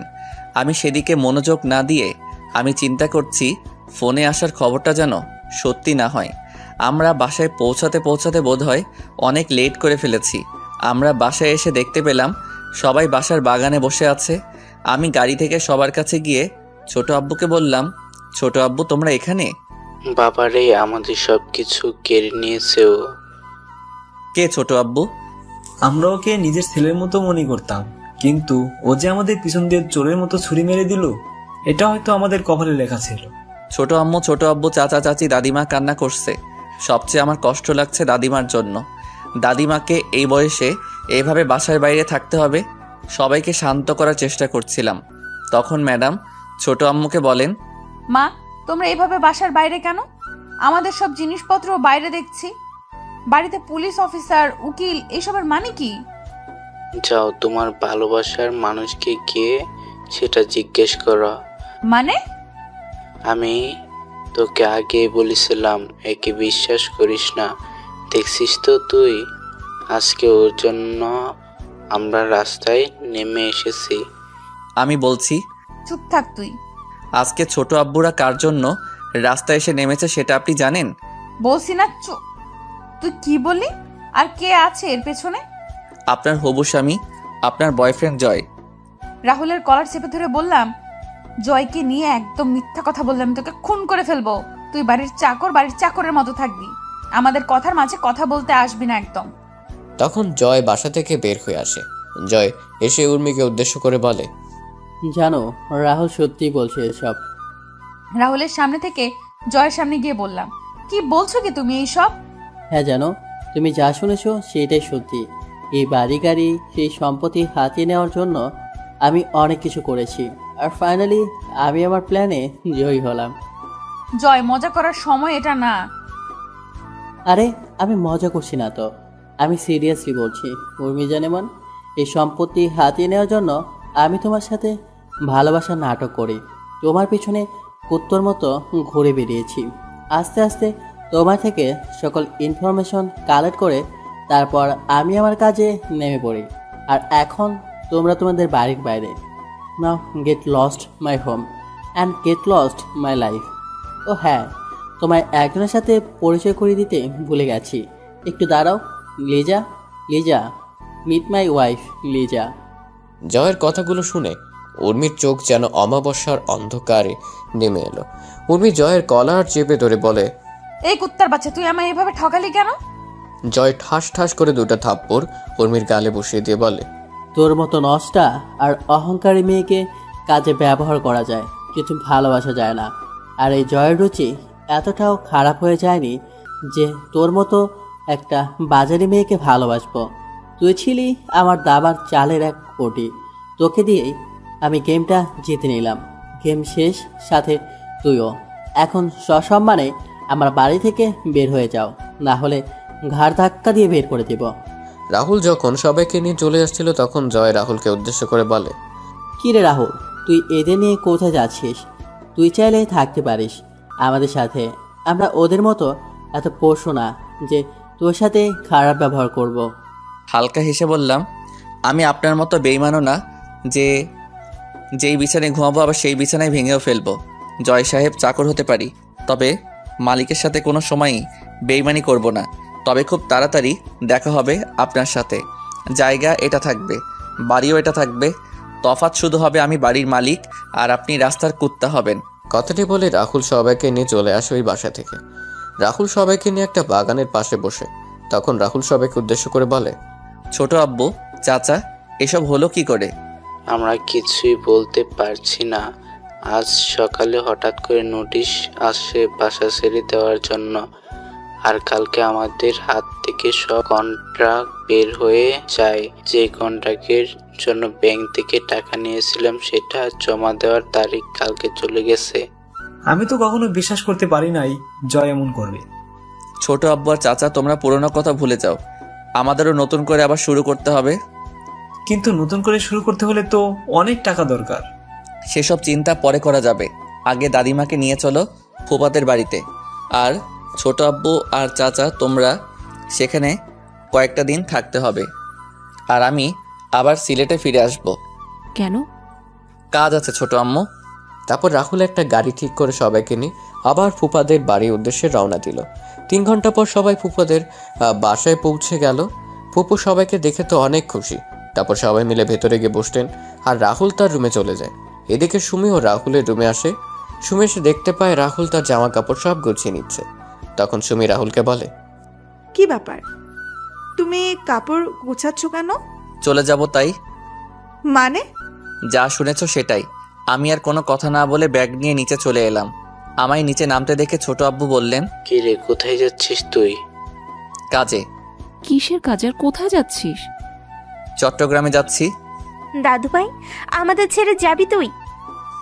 দাদিমা, যদি তোমাদের জন্য ভালো কিছু করতে পারি তাহলে হয়তো ফিরে আসব, না হলে আসা হবে না। দাদু ভাই, কি বলছিস তুই?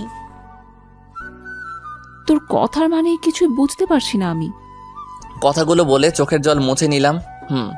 ছোট আম্মু, তোমরা হয়তো জানো আমি কি বলছি। ভালো থেকো সবাই। আর যদি সৃষ্টিকর্তার কৃপায় হয় আর কিছু করতে পারি তাহলে হয়তো আবার দেখা হবে। দিব এক থাপ্পড়। তুই কি থেকে কি শুনেছিস আর সেটা নিয়ে এসব চিন্তা করছিস?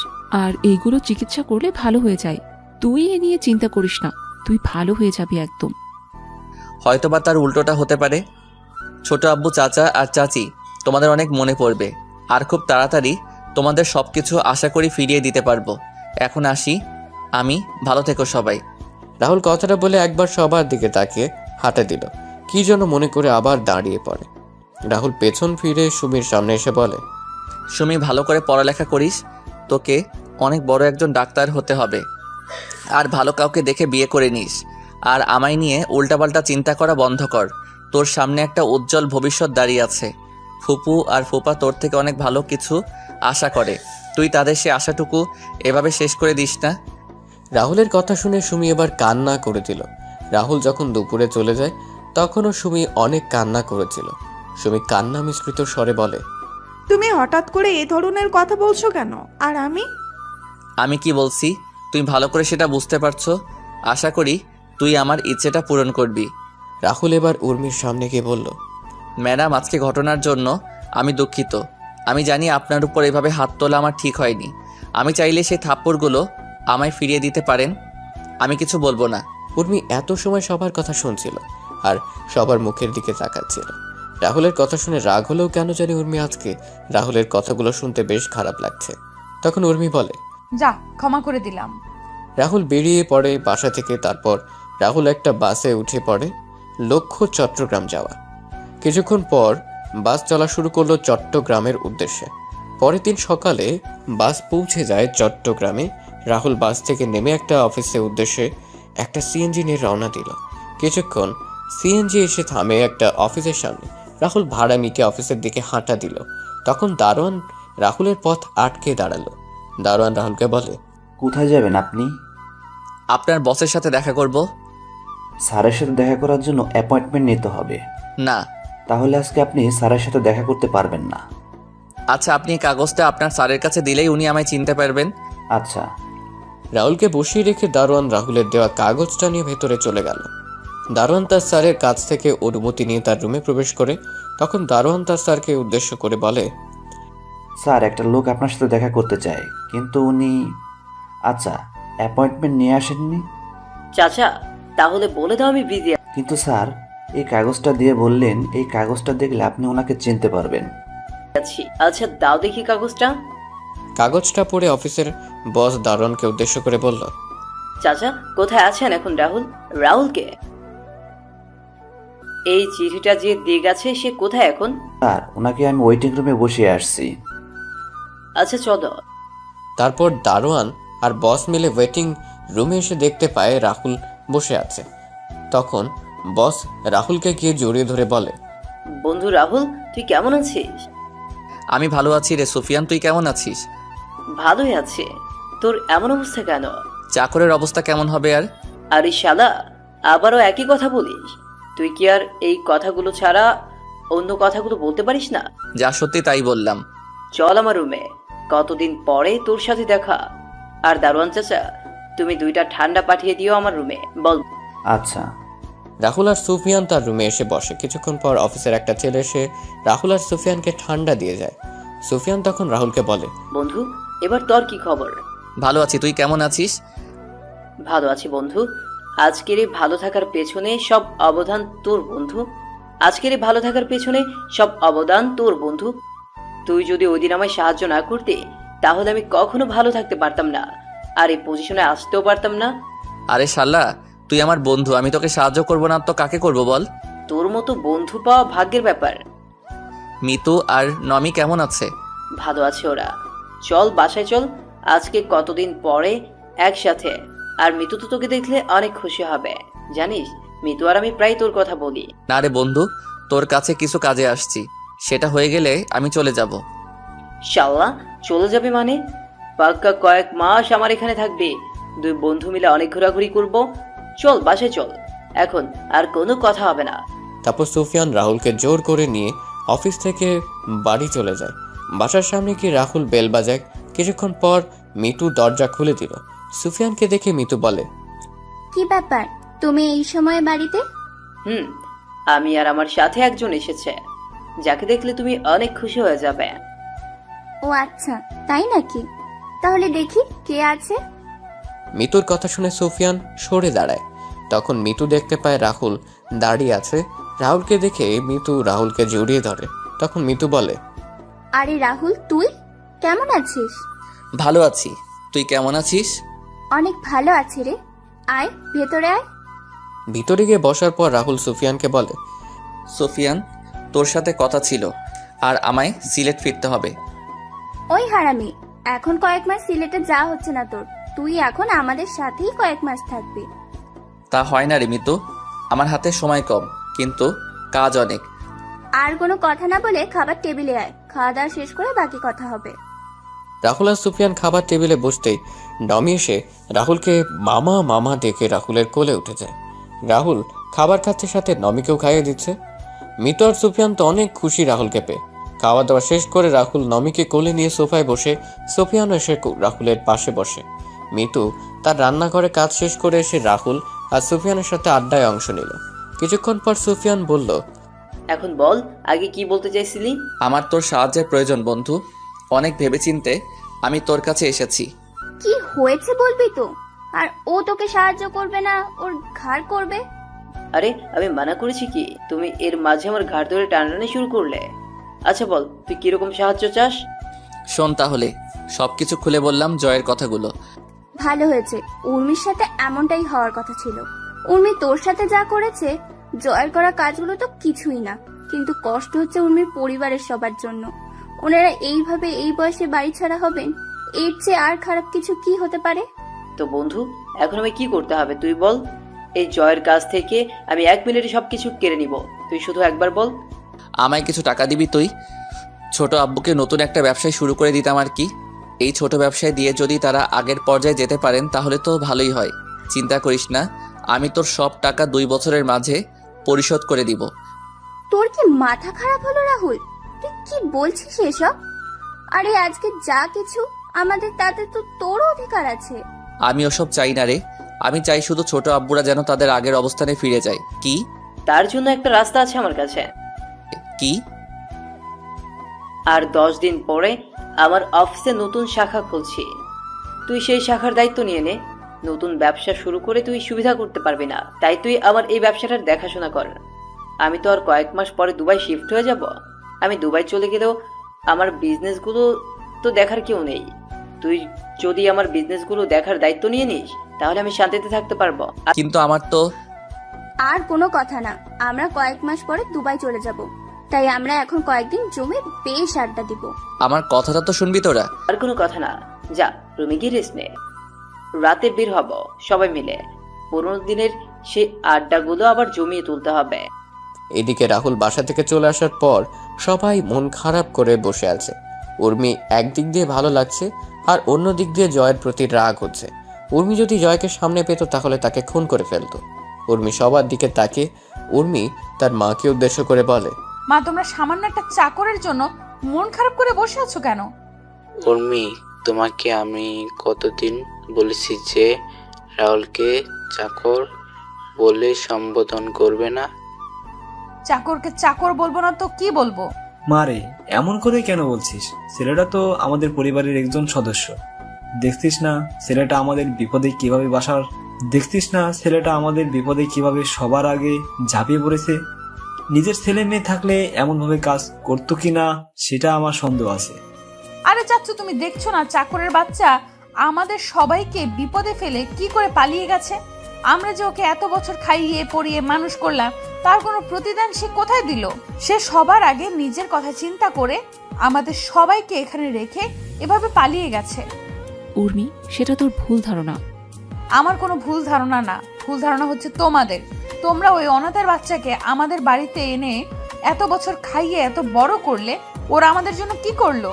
আপু, তুই কি বলছিস? নিজের লিমিটের ভেতরে থেকে কথা বল। রাহুলকে নিয়ে কোনো কথা বলার অধিকার তোমার নেই। তুই একটা চাকরের জন্য আমার সাথে উঁচু গলায় কথা বলছিস? চাকরের জন্য না, তোমার ব্যবহারের জন্য বলছি। ওই চাকরকে নিয়ে কথা বলছি বলে তোর এত গায়ে লাগছে কেন? তুই আবার এই ছোট লোকটাকে ভালোবাসিস না তো? আবার হ্যাঁ, ভালোবাসি। ওই ছোট লোক, ওই চাকরকে। তোর কোনো সমস্যা? সামান্য হবে না, তুই একটা চাকরকে ভালোবাসিস? আমি একটা চাকরকে ভালোবাসি বললে তোমার এত সমস্যা? তাহলে তুমি যে একটা বাটপারকে ভালোবাসলে, তাহলে মামা আর মামের সমস্যা হয়নি? সুমি, তুই কিন্তু বেশি কথা বলছিস। তুমি কি করবে? সত্যি কথা বললে সবার গায়ে লাগে। সুমি, তোকে তো। উর্মি যখন সুমিকে মারার জন্য হাত উঠায় তখন ছোট আম্মু উর্মির হাত ধরে ধরে ফেলেন। তারপর ছোট আম্মু উর্মির গালে কষিয়ে একটা থাপ্পড় মারেন। তখন উর্মি বলে, মা, তুমি আমায় মারলে? ওই হ্যাঁ, আমি তোকে মারলাম। এই থাপ্পড়টা তোকে অনেক আগেই মারা উচিত ছিল, তাহলে তুই এমন খারাপ বেয়াদব হয়ে উঠতি না। আমার তো মনে হয় জয় তোকে যে কথাগুলো বলেছিল সেগুলো সত্যিই বলেছে। ভাবি কি বলছো তুমি? না ভাই, ও অনেক খারাপ হয়ে গেছে। আমার মেয়ে বলে ওকে পরিচয় দিতে মনে হয় না। মা চুপ, একদম চুপ। কার জন্য আজকে তুই দাঁড়িয়ে কথা বলছিস জানিস তুই? না, জানিস না। তুই জানবি কি করে? সারা রাত তো বাবা আর মায়ের টাকা পয়সা নষ্ট করায় ব্যস্ত থাকিস। কি বলিস কি? চুপ কর তুই। আজকে তুমি আমায় থামিও না। ও যে এতদিন ছেলেটার সাথে বাজে আচরণ করেছে, তারপর ছেলেটা কোনোদিনও কিছু বলেছে ওকে নিয়ে? আজকে আমার চেয়ে ওই চাকর তোমাদের কাছে বড় হয়ে গেল মা। হ্যাঁ, বড় হয়ে গেল, কারণ ওই ছেলের জন্য তুই এখন আমাদের সামনে দাঁড়িয়ে আছিস। ওই চাকরটা যদি না থাকতো না, তাহলে তুই 6 বছর আগে পৃথিবী থেকে বেঁচে থাকতি না। মানে? তুই যে রাহুলকে চাকর বলে শত অপমান করার পরও রাহুল কেন তোকে কিছু বলে না জানিস? কেন? মনে পড়ে 6 বছর আগের কথা? ছোট আম্মু একটা দীর্ঘ শ্বাস ছেড়ে বলা শুরু করেন। 6 বছর আগে? 6 বছর আগে তুই কলেজ থেকে একদিন ফেরার পথে তুই অ্যাক্সিডেন্ট করিস। অ্যাক্সিডেন্টের সময় 2টা কিডনিতে চাপ পড়ে, আর যার জন্য তোর কিডনিটা ড্যামেজ হয়ে যায়। তোর গ্রুপের কিডনি কোথাও খুঁজে পাওয়া যাচ্ছিল না। তখন তো আমরা তোর আশা ছেড়েই দিয়ে বসেছিলাম। আমাদের কান্নাকাটি দেখে রাহুল একা একা ডাক্তারের সাথে গিয়ে কথা বলে। ডাক্তার রাহুলকে দেখে মানা করে দেয়, কিন্তু রাহুল ডাক্তারের পা ধরে বলে, ডাক্তার, আমার রক্ত আর উর্মির রক্তের গ্রুপ কিন্তু একই। প্লিজ আমার কিডনিগুলো নিয়ে নিন, তাহলে উর্মি বেঁচে যাবে। না, আমি পারবো না। তোমার এত কম বয়সে কিডনি ডোনেট করা বেআইনি। তাহলে আপনি একটা মায়ের কোল থেকে তার মেয়েকে এভাবে হারিয়ে যেতে দিবেন? আর তোমার মা বাবা? আমার মতো অনাথের আবার মা বাবা তো উর্মির বাবা। মানে? ডাক্তার, আমি অনাথ। উর্মির বাবা আর মা আমাকে তাদের বাসায় থাকার জায়গা দিয়েছেন। আমায় নিজের ছেলের মতো স্নেহ দিয়ে বড় করেছেন। আমায় কখনো বাবা আর মায়ের অভাব বুঝতে দেননি।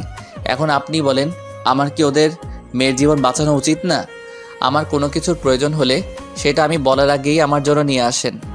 জানেন ডাক্তার, ছোট আব্বু আর ছোট আম্মুর বিয়ের কয়েক বছর পর উর্মির জন্ম হয়।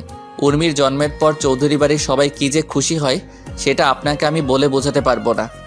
আমার যখন তাদের বাসায় আসার 2 বছর হয়, তখন আমি জানতে পারি উর্মির মা আর কোনো সন্তান নেননি। সন্তান নিলে হয়তো আমার জন্য তাদের স্নেহ ভালোবাসা কমে যাবে। চৌধুরী বাড়ির সবাইও ছিল একমত, কারণ উর্মি আর আমি ছিলাম চৌধুরী বাড়ির প্রাণ। এখন আপনি বলেন, উর্মির কিছু হলে ওই বাড়ির কেউ সেটা মেনে নিতে পারবে না। আমি মারা গেলে হয়তো কয়েকদিন সবাই কান্না করবে, কিন্তু উর্মির কিছু হয়ে গেলে ওই বাড়ির সবাই চিরদিন কান্না করবে। ওই বাড়ির কেউই অল্প বয়সে তাদের বাড়ির মেয়ে হারানোর যন্ত্রণা সহ্য করতে পারবে না।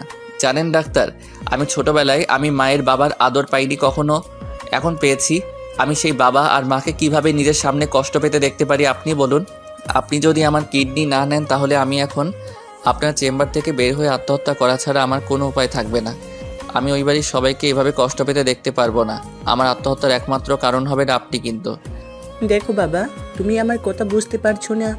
এটা কখনো সম্ভব না বাবা। আপনি আমার কথা বুঝতে পারছেন না কেন? আপনি কি চাইছেন আমার ছোট আব্বু আর ছোট আম্মু আমার চোখের সামনে এভাবে কষ্ট পাক? আমি সেটা সন্তান হয়ে কিভাবে মেনে নিব? কিন্তু ডাক্তারের পায়ে ধরে বললাম, আমি আপনার পায়ে পড়ি ডাক্তার, আপনি উর্মিকে বাঁচিয়ে দিন। তা না ছাড়া আমার মরা ছাড়া কোনো উপায় থাকবে না। আচ্ছা, আমি দেখছি। তারপর ডাক্তার নার্সকে ডেকে রাহুলের রক্তের গ্রুপ পরীক্ষা করে 1 ব্যাগ রক্ত নিতে বলেন।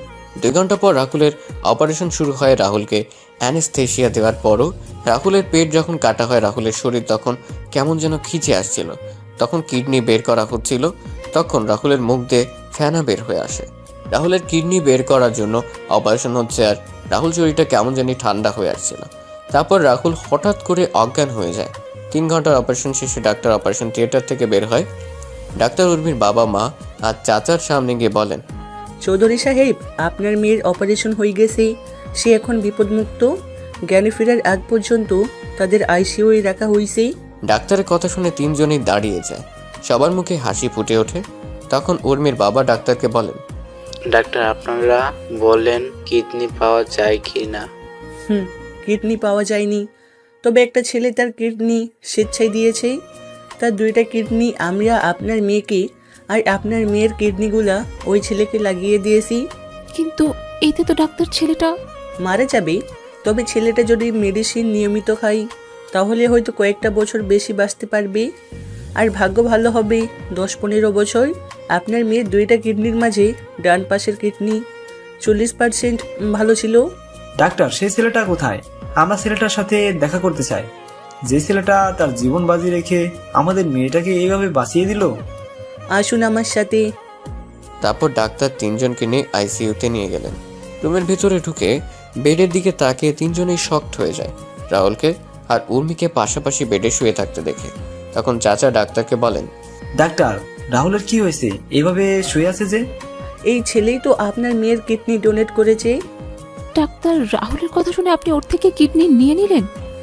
আমি অনেক মানা করি, কিন্তু ছেলেটা কথা শুনি আমি বাধ্য হয়ে নিতে হয়েছি। তা বলে ডাক্তার? চৌধুরী সাহেব, এই ছেলের কথাগুলো শুনি কিছু বলার ভাষা পাইনি। ছেলেটা আপনাদের সুখের জন্য নিজের জীবনটা হাসি মুখে বিলিয়ে দিয়েছে। জানেন ছেলেটা আপনাদের নিয়ে কি বলেছে? কি বলেছে? রাহুলের বলা কথাগুলো বললাম সবাইকে। ডাক্তারের সব কথা বলছেন, তার চোখে পানি স্পষ্ট সব শুনে ছোট আব্বু, ছোট আম্মু আর চাচার চোখে জল চলে আসে। ছোট আম্মু সব শুনে সেখানে বসে পড়েন আর মাথায় হাত দিয়ে নীরবে চোখের জল ফেলতে লাগলেন। ছোট আব্বু আর চাচা স্ট্যাচু হয়ে দাঁড়িয়ে আছেন। রাহুল যে তাদের খুশির জন্য এভাবে নিজের জীবনটা বিলিয়ে দিবে সেটা তারা কখনো হয়তো ভাবতে পারেননি। 3 ঘন্টা পর রাহুলের জ্ঞান ফিরে ডাক্তার রাহুলকে পরীক্ষা করে কেবিনে শিফট করেন। রাহুলকে কেবিনে নিয়ে যাওয়া হলে রাহুল তার ছোট আম্মুকে বলে, ছোট আম্মু, তুমি কান্না করছো কেন? তুমি চিন্তা করো না, উর্মি ঠিক হয়ে যাবে। আমি ডাক্তারের সাথে কথা বলেছি তো। তুই কেন এমনটা করলি রাহুল? আমি কি করলাম আবার? তোকে তোর কিডনিগুলো দিতে কে বলেছে? তখন রুমে প্রবেশ করে ছোট আব্বু আর চাচা রাহুল ছোট আব্বু আর চাচা দেখে বলে, ছোট আব্বু, চাচা, তোমরা ছোট আম্মুকে বোঝাও তো কিভাবে কান্না করছে দেখো। কি বলেছে? তুই এই কাজ করতে গেলি কেন রাহুল? কোথায় যাবি? কি করব চাচা, নিজের বাবা আর মাকে তো কখনো দেখিনি, কিন্তু এই বাবা আর মা আমায় এত স্নেহ ভালোবাসা দিয়েছে যা আমি কখনো ভুলতেই পারবো না কখনো। এখন তুমি বলো, এই বাবা আর মাকে নিজের চোখের সামনে কষ্ট পেতে দেখতে পারি কি করে বলো? আমি না হলাম তাদের ছেলে, কিন্তু তাদের মা আর বাবা বলে ডেকেছি তো। ছেলে হয়ে আমি তাদের কখনো কষ্ট পেতে দিব না কখনো। ছোট আম্মু রাহুলের কথা শুনে রাহুলকে জড়িয়ে ধরে চিৎকার দিয়ে কান্না করছে। রাহুল আর ছোট আম্মু শান্ত করার চেষ্টা করছে। এদিকে ছোট আব্বু আর চাচা চোখের জল মোছায় ব্যস্ত।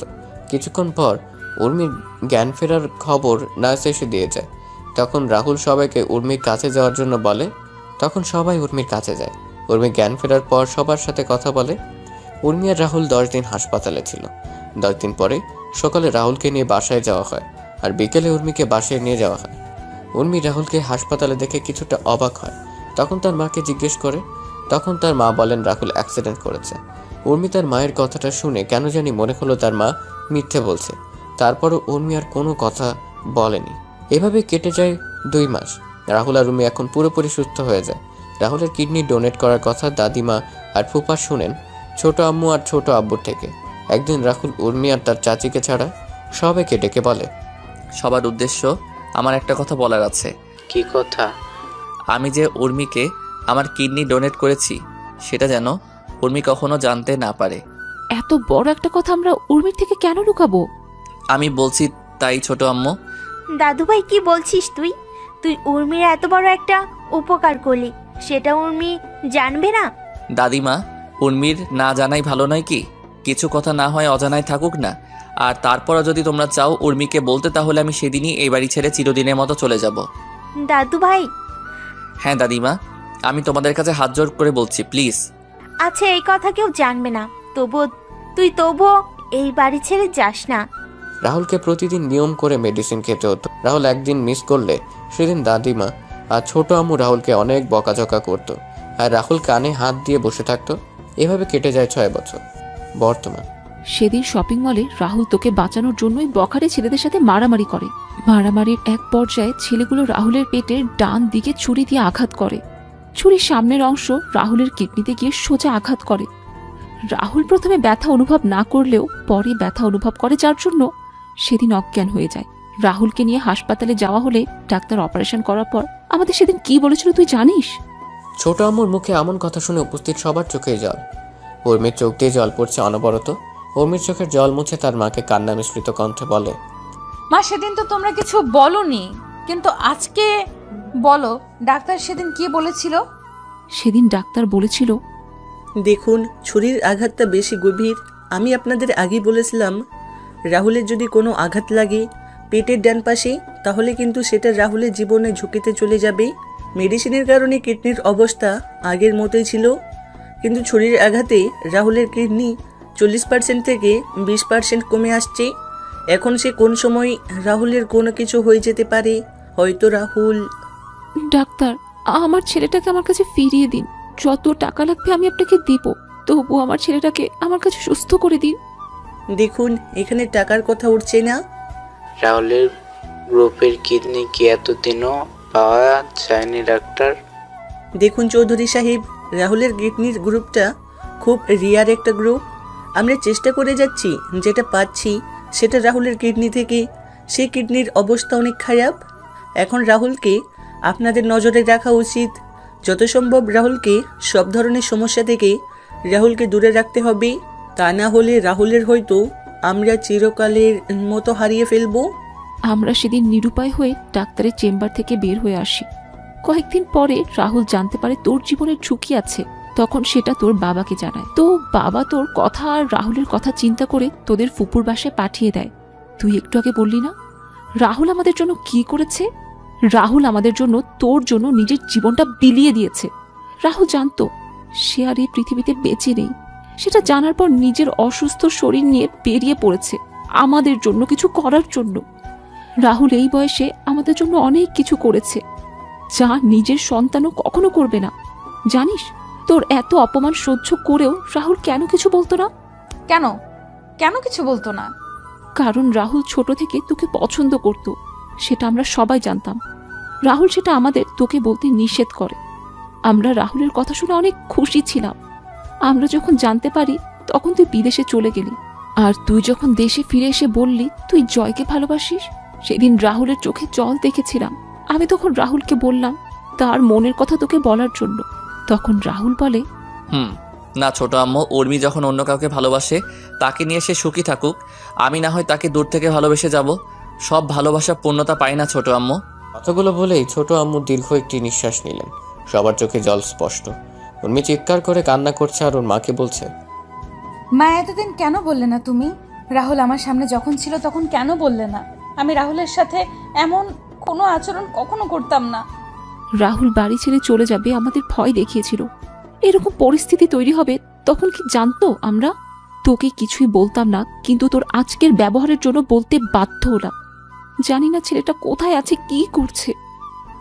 না, আমি আমার স্বামীর কিছু হতে দিব না। আমি বেঁচে থাকতে আমি আমার স্বামীকে এভাবে হারিয়ে যেতে দিব না। আমি রাহুলকে এবার খুঁজে আমার কাছে নিয়ে আসব। আমার করা সব কাজের জন্য ক্ষমা চাইবো। ও যদি ক্ষমা না করে তারপরও আমি ওর পায়ের কাছে পড়ে থাকবো।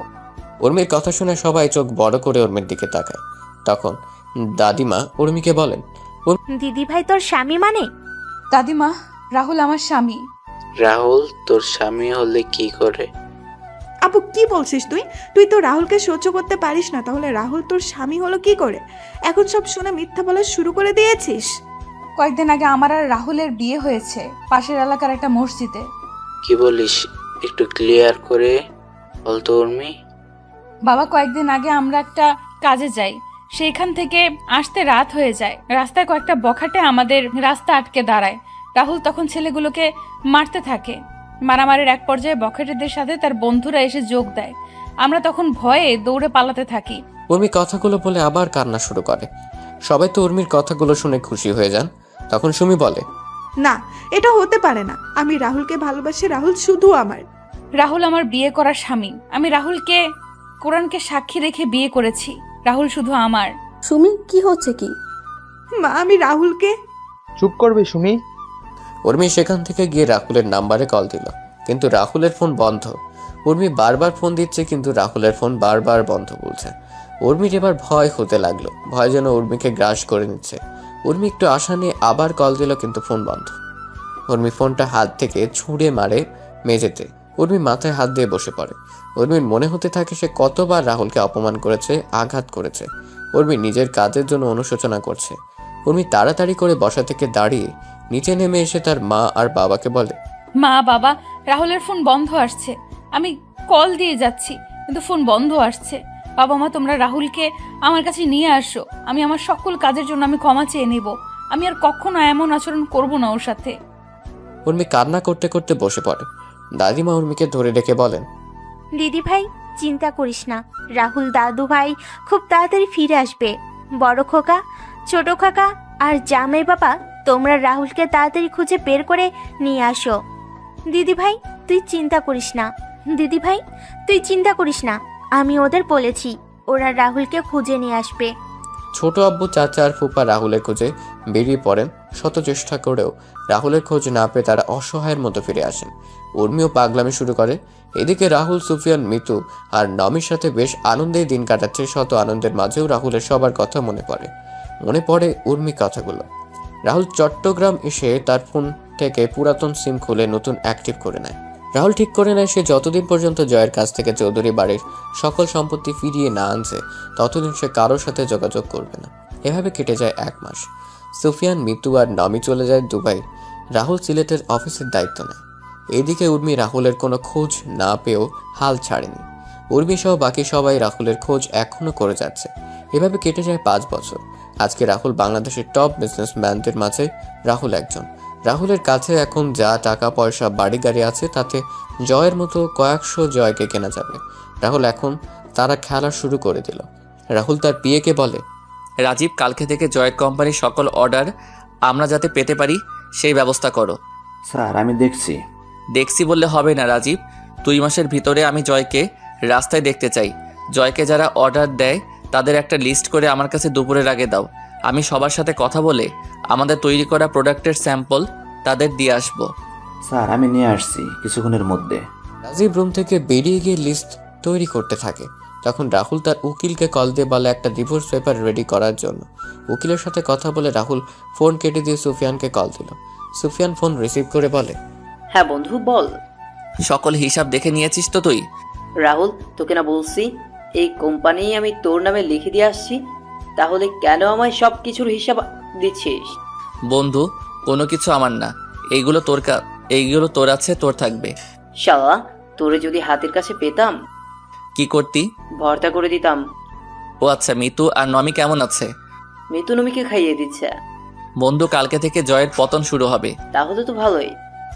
তোরা কবে আসছিস বাংলাদেশে? দেখি, শিওর বলতে পারছি না। তোদের দেখার খুব ইচ্ছে করছে, যদি পারিস তাহলে আসিস। আচ্ছা আচ্ছা, রাখছি তাহলে। আচ্ছা।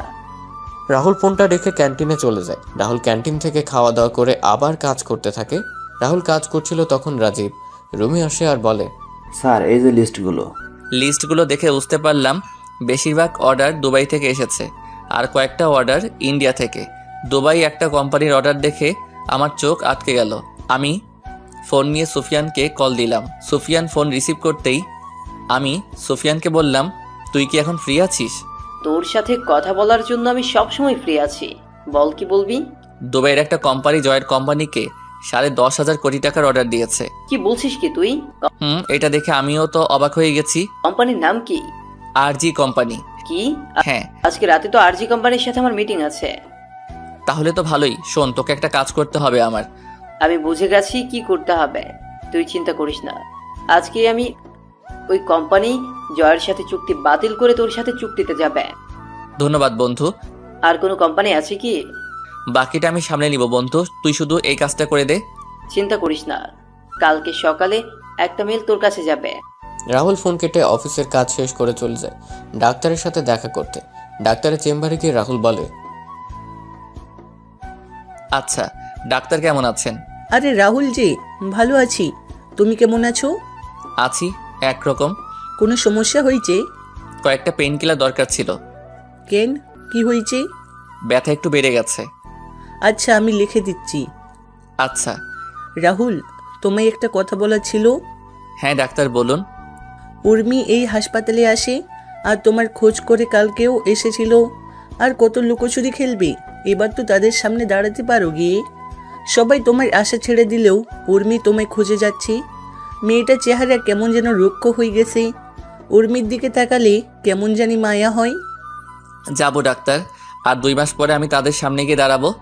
যত তাড়াতাড়ি পারো তাদের সাথে দেখা করো। রাহুল প্রেসক্রিপশন নিয়ে ডাক্তারের রুম থেকে বেরিয়ে এলো। রাহুল একটা দোকান থেকে মেডিসিন কিনে গাড়িতে উঠতে যাবে, তখন রাহুল কারোর সাথে ধাক্কা লাগে। রাহুল তাকিয়ে দেখতে পায় একটা মেয়ে। রাহুল ভালো করে তাকিয়ে দেখলো এটা সুমি। রাহুল সরি বলে সেখান থেকে চলে আসছিল, তখন লোকটাকে আমি সরি বলতে যাব, তখন তাকিয়ে দেখলাম কেমন জানি পরিচিত মনে হচ্ছিল। আমি একটু ভালো করে লোকটার পা থেকে মাথা পর্যন্ত খেয়াল করলাম। লোকটাকে দেখে রাহুলের মতো মনে হচ্ছিল। আমি তখন বললাম, রাহুল, এই রাহুল। আমি সুমির কথার কোনো উত্তর না দিয়ে আমি আমার গাড়ির কাছে চলে এলাম, আর মেয়েটা পিছন থেকে আমায় ডাকছে আর আমার পিছন পিছন আসছে। রাহুল দাঁড়াও, রাহুল একটিবার দাঁড়াও প্লিজ রাহুল। আমি তাড়াতাড়ি করে গাড়িতে উঠে গাড়ি স্টার্ট দিয়ে সেখান থেকে চলে এলাম। আমি আমার মনের সুখে গাড়ি চালাচ্ছিলাম, তখন খেয়াল করলাম একটা গাড়ি আমায় ফলো করছে।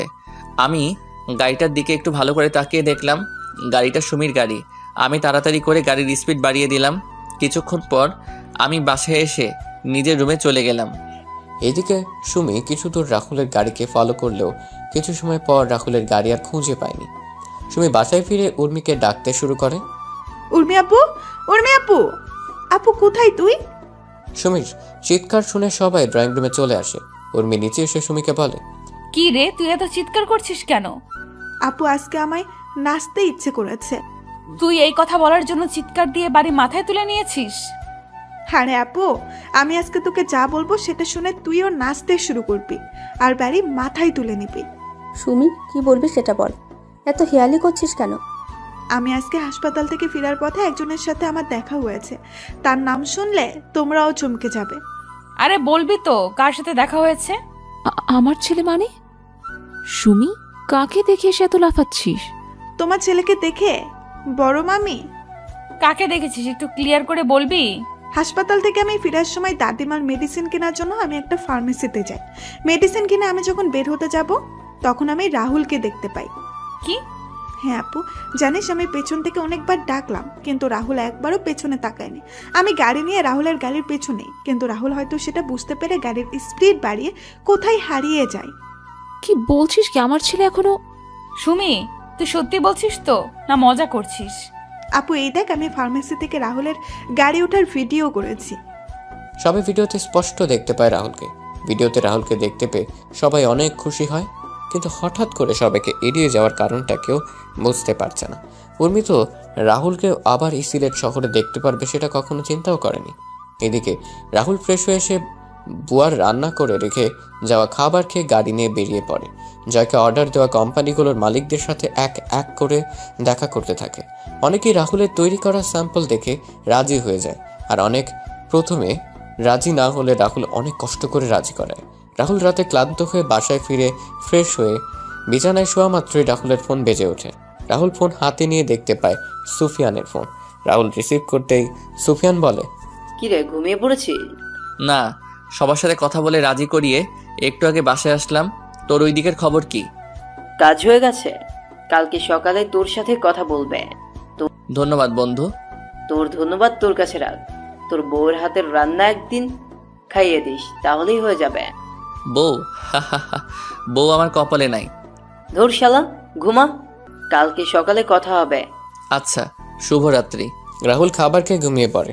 পরের দিন সকালে রাহুল ঘুম থেকে উঠে দেখতে পায় তার জিমেল অ্যাকাউন্টে একটা মেইল এসেছে। রাহুল মেইলটা পড়ে অনেক খুশি হয়। তারপর রাহুল অফিসে এসে তার পিএ রাজীবকে বলে, রাজীব, অফিসের সকল স্টাফদের 20 মিনিটের ভিতরে আমাদের মিটিং রুমে দেখতে চাই। তাদের সাথে আমার কিছু গুরুত্বপূর্ণ কথা আছে। আচ্ছা স্যার।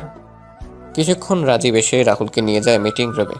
রাহুল সবার সাথে কৌশল বিনিময় করে রাহুল সবাইকে উদ্দেশ্য করে বলে, দুবাইয়ের একটা কোম্পানি সহ আমাদের দেশের কয়েকটা কোম্পানি আমাদের তৈরি প্রোডাক্টগুলো দেখে বেশ পছন্দ করেছে। প্রত্যেক কোম্পানি প্রথম অবস্থায় 3,500 প্রোডাক্ট অর্ডার করছে আর সময় দিয়েছে 1 মাস। আমি জানি 1 মাসে কখনো সম্ভব না, তবুও আমরা সবাই একসাথে কাঁধে কাঁধ মিলিয়ে এই সুযোগটাকে কাজে লাগিয়ে প্রমাণ করে দিব আমরাও পারি।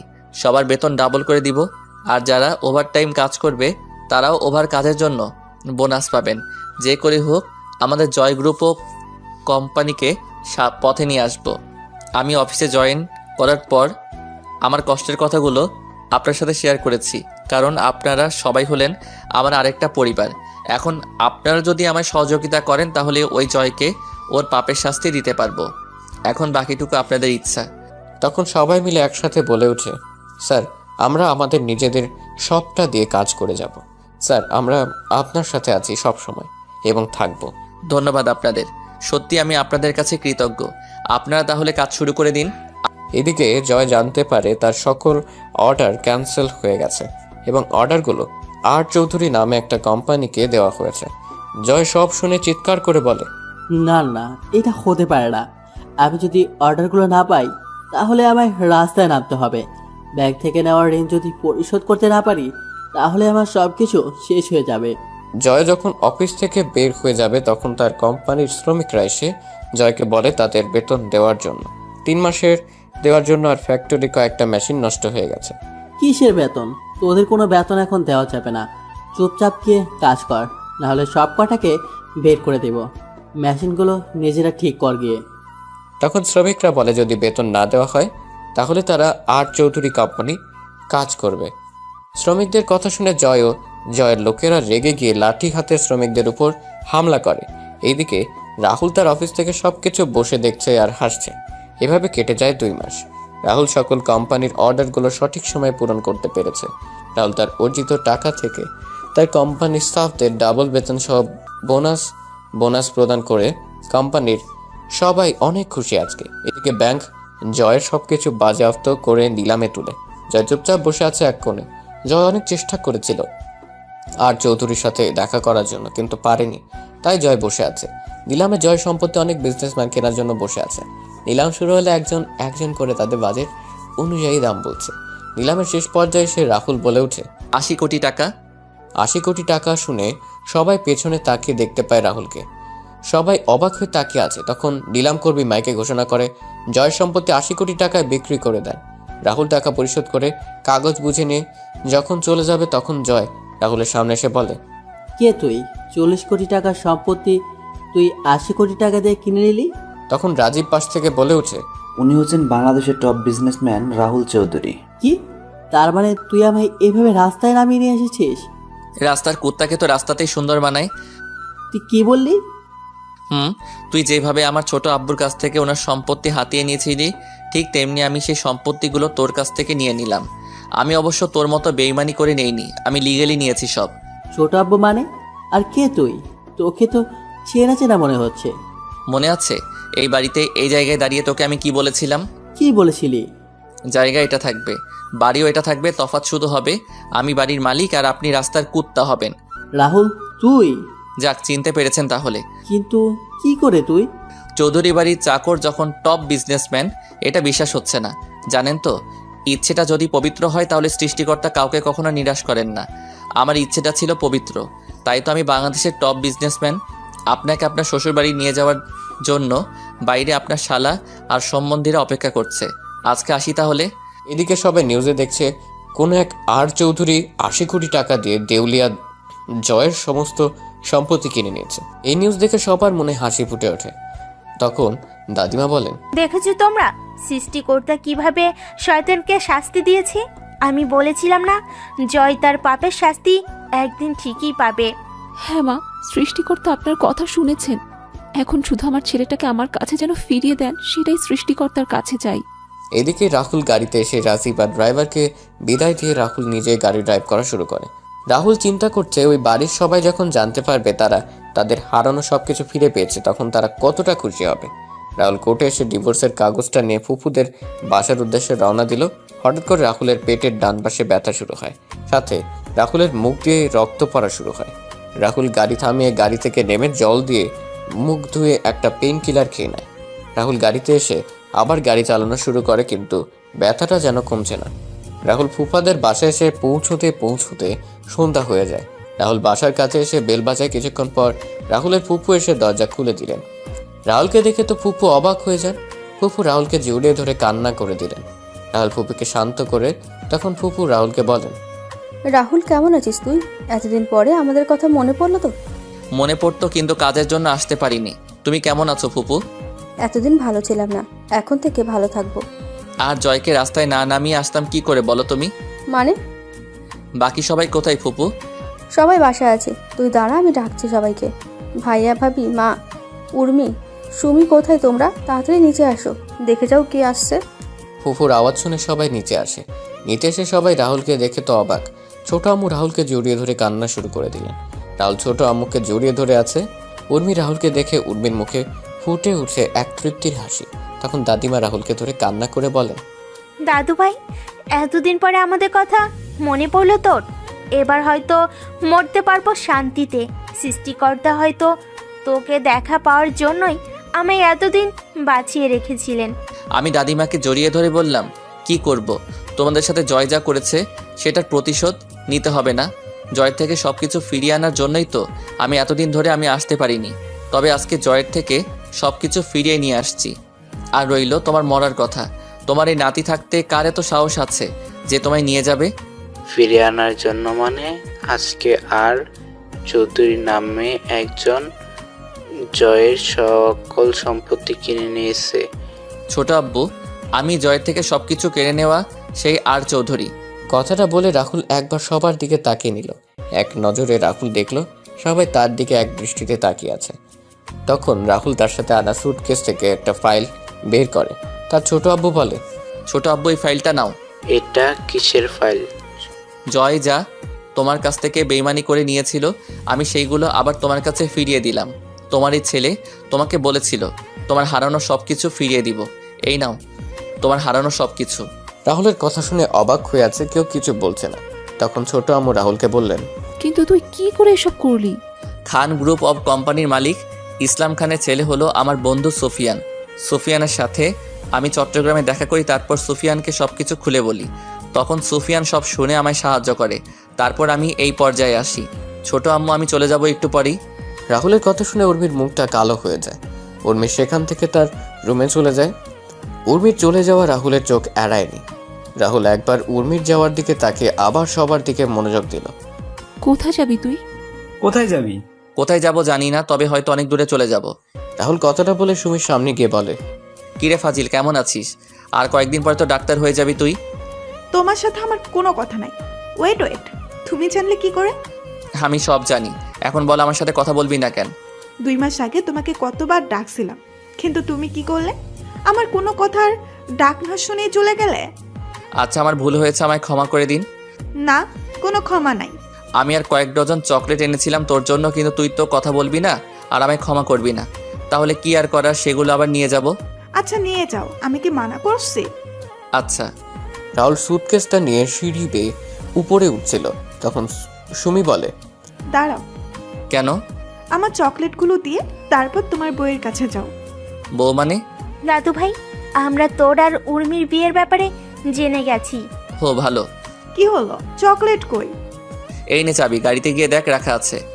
এবার তোমার সাথে গিয়ে করতে পারো। কি করবো রে ফাজিল? দেখা। আর চকলেট আনার জন্য ধন্যবাদ বলেই চাবিটা নিয়ে আমি চকলেট আনতে চলে গেলাম। রাহুল সিঁড়ি বেয়ে উপরে যাচ্ছে আর বাকি সবাই হাসছে। রাহুল একবার সবার দিকে তাকিয়ে উপরে চলে যায়। রাহুল উর্মির দরজার সামনে গিয়ে কড়া নাড়ে। তখন উর্মি বলে, কে? ম্যাডাম, আমি রাহুল। কি চাই? আমার কিছু চাই না ম্যাডাম, অনেক কিছু পেয়েছি আপনার আর এই পরিবার থেকে। আপনাকে কিছু দিতে চাই ম্যাডাম। আয়, ভেতরে আয়। ম্যাডামের কণ্ঠ শুনে বুঝতে পারলাম ম্যাডাম কান্না করছিল। আমি রুমে ঢুকে ম্যাডামের দিকে তাকালাম, দেখলাম ম্যাডামের চোখ লাল হয়ে আছে আর চোখগুলো ফুলে আছে। ম্যাডামকে বললাম, ম্যাডাম কি হয়েছে? কই, কিছু হয়নি তো। উর্মি রাহুলের দিকে একবার তাকিয়ে অন্যদিকে মুখ ফিরিয়ে কথাটা বলল, তাহলে আপনি কান্না করছিলেন কেন? আমি কোথায় কান্না করছিলাম? আপনার চোখ মুখ দেখে বোঝা যাচ্ছে। আর বিশ্বাস না হলে পাঠক আর পাঠিকাতে জিজ্ঞেস করেন। কি জন্য আসছিস বল? তুই না বললি চলে যাবি? আপনার শেষ ইচ্ছেটা পূরণ করতে এলাম। কি? রাহুল হঠাৎ করে পেটে ধরে বসে পড়ে। রাহুলের হাত থেকে সুটকেসটা পড়ে যায়। সুটকেস পড়ার শব্দে উর্মি ঘুরে তাকায়। আমি তাকিয়ে দেখলাম রাহুল মেঝেতে পেটে হাত দিয়ে বসে আছে। আমি রাহুলের কাছে গিয়ে বললাম, রাহুল কি হয়েছে? আমি ঠিক আছি, আমায় একটু সুটকেসটা এগিয়ে দিবেন? তুই আগে বিছানায় বসে একটু রেস্ট নে, তারপর কথা বলা যাবে। না ম্যাডাম, আমার হাতে সময় নেই, আপনি সুটকেসটা দেন। সুটকেস মেঝেতে থেকে তুলে এনে রাহুলের হাতে দিলাম। সুটকেস থেকে ডিভোর্স পেপারটা বের করে আমি সাইড করে দিয়ে ম্যাডামের দিকে কাগজটা দিয়ে বললাম, ম্যাডাম, এই কাগজটার জন্য আপনি হয়তো 5 বছর 2 মাস অপেক্ষা করেছেন। এত বছর অপেক্ষা করানোর জন্য আমি সত্যি দুঃখিত ম্যাডাম। ডিভোর্স পেপারে রাহুল সাইন করছে দেখে উর্মির চোখের কোণে জল চিকচিক করছে। যে কোনো সময় হয়তো জল গড়িয়ে পড়বে। উর্মি রাহুলের দিকে অশ্রুসিক্ত চোখে তাকিয়ে কান্না করে বলে, রাহুল, আমায় ক্ষমা করা কি যায় না? কি জন্য ক্ষমা করব? তাহলে আমায় ডিভোর্স দিচ্ছ কেন? আপনি এই একটা জিনিসই তো আমার কাছে চেয়েছেন। আমি আপনাকে না করি কিভাবে? সবসময় তো আমায় বাদ দিন ওইসব কথা। রাহুল, আমায় আপন করে নেওয়া যায় না? আগে সবকিছু কি ভোলা যায় না? ম্যাডাম, আসি আমি।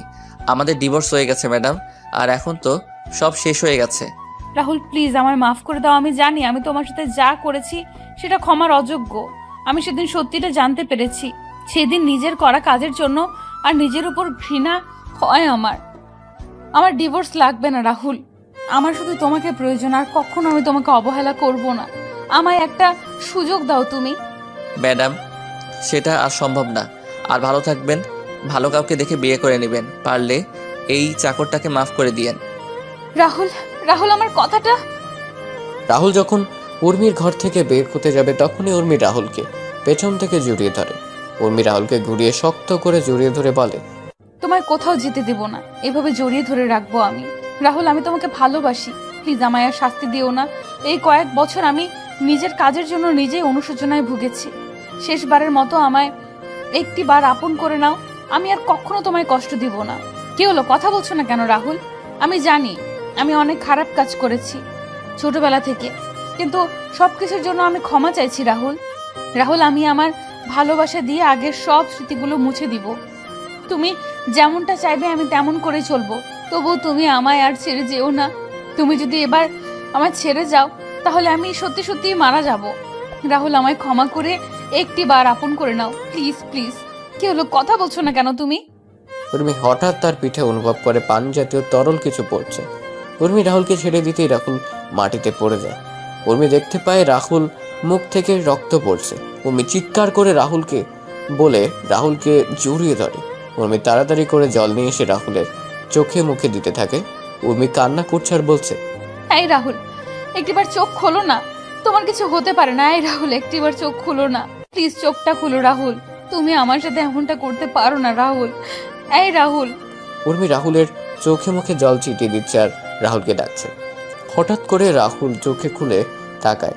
রাহুলকে চোখ খুলতে দেখে উর্মি রাহুলকে জড়িয়ে ধরে রাহুলের সমস্ত মুখে কিস করতে থাকে।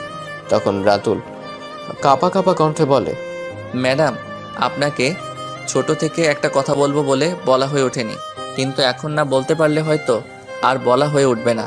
রাহুল, তোমার কিচ্ছু হবে না। তুমি ঠিক হয়ে যাবে খুব তাড়াতাড়ি। তুমি সুস্থ হয়ে গেলে আমি সব কথা শুনবো তোমার। তোমায় একটা হসপিটালে নিয়ে যেতে হবে। দাঁড়াও, মা, বাবা, চাচ্চু, সুমি। সুমি সবেমাত্র চকলেট নিয়ে তার রুমে আসছে। তখন উর্মির চিৎকার শুনতে পায়। তাড়াতাড়ি করে উর্মির রুমের দিকে পা বাড়ায়। এদিকে রাহুল উর্মিকে বলছে, ম্যাডাম, আমার হাতে হয়তো আর বেশি সময় নেই। আমি না আপনাকে সেই ছোট থেকে পছন্দ করতাম, আর কবে আপনাকে ভালোবেসে ফেলেছি সেটা নিজেই বুঝতে পারিনি।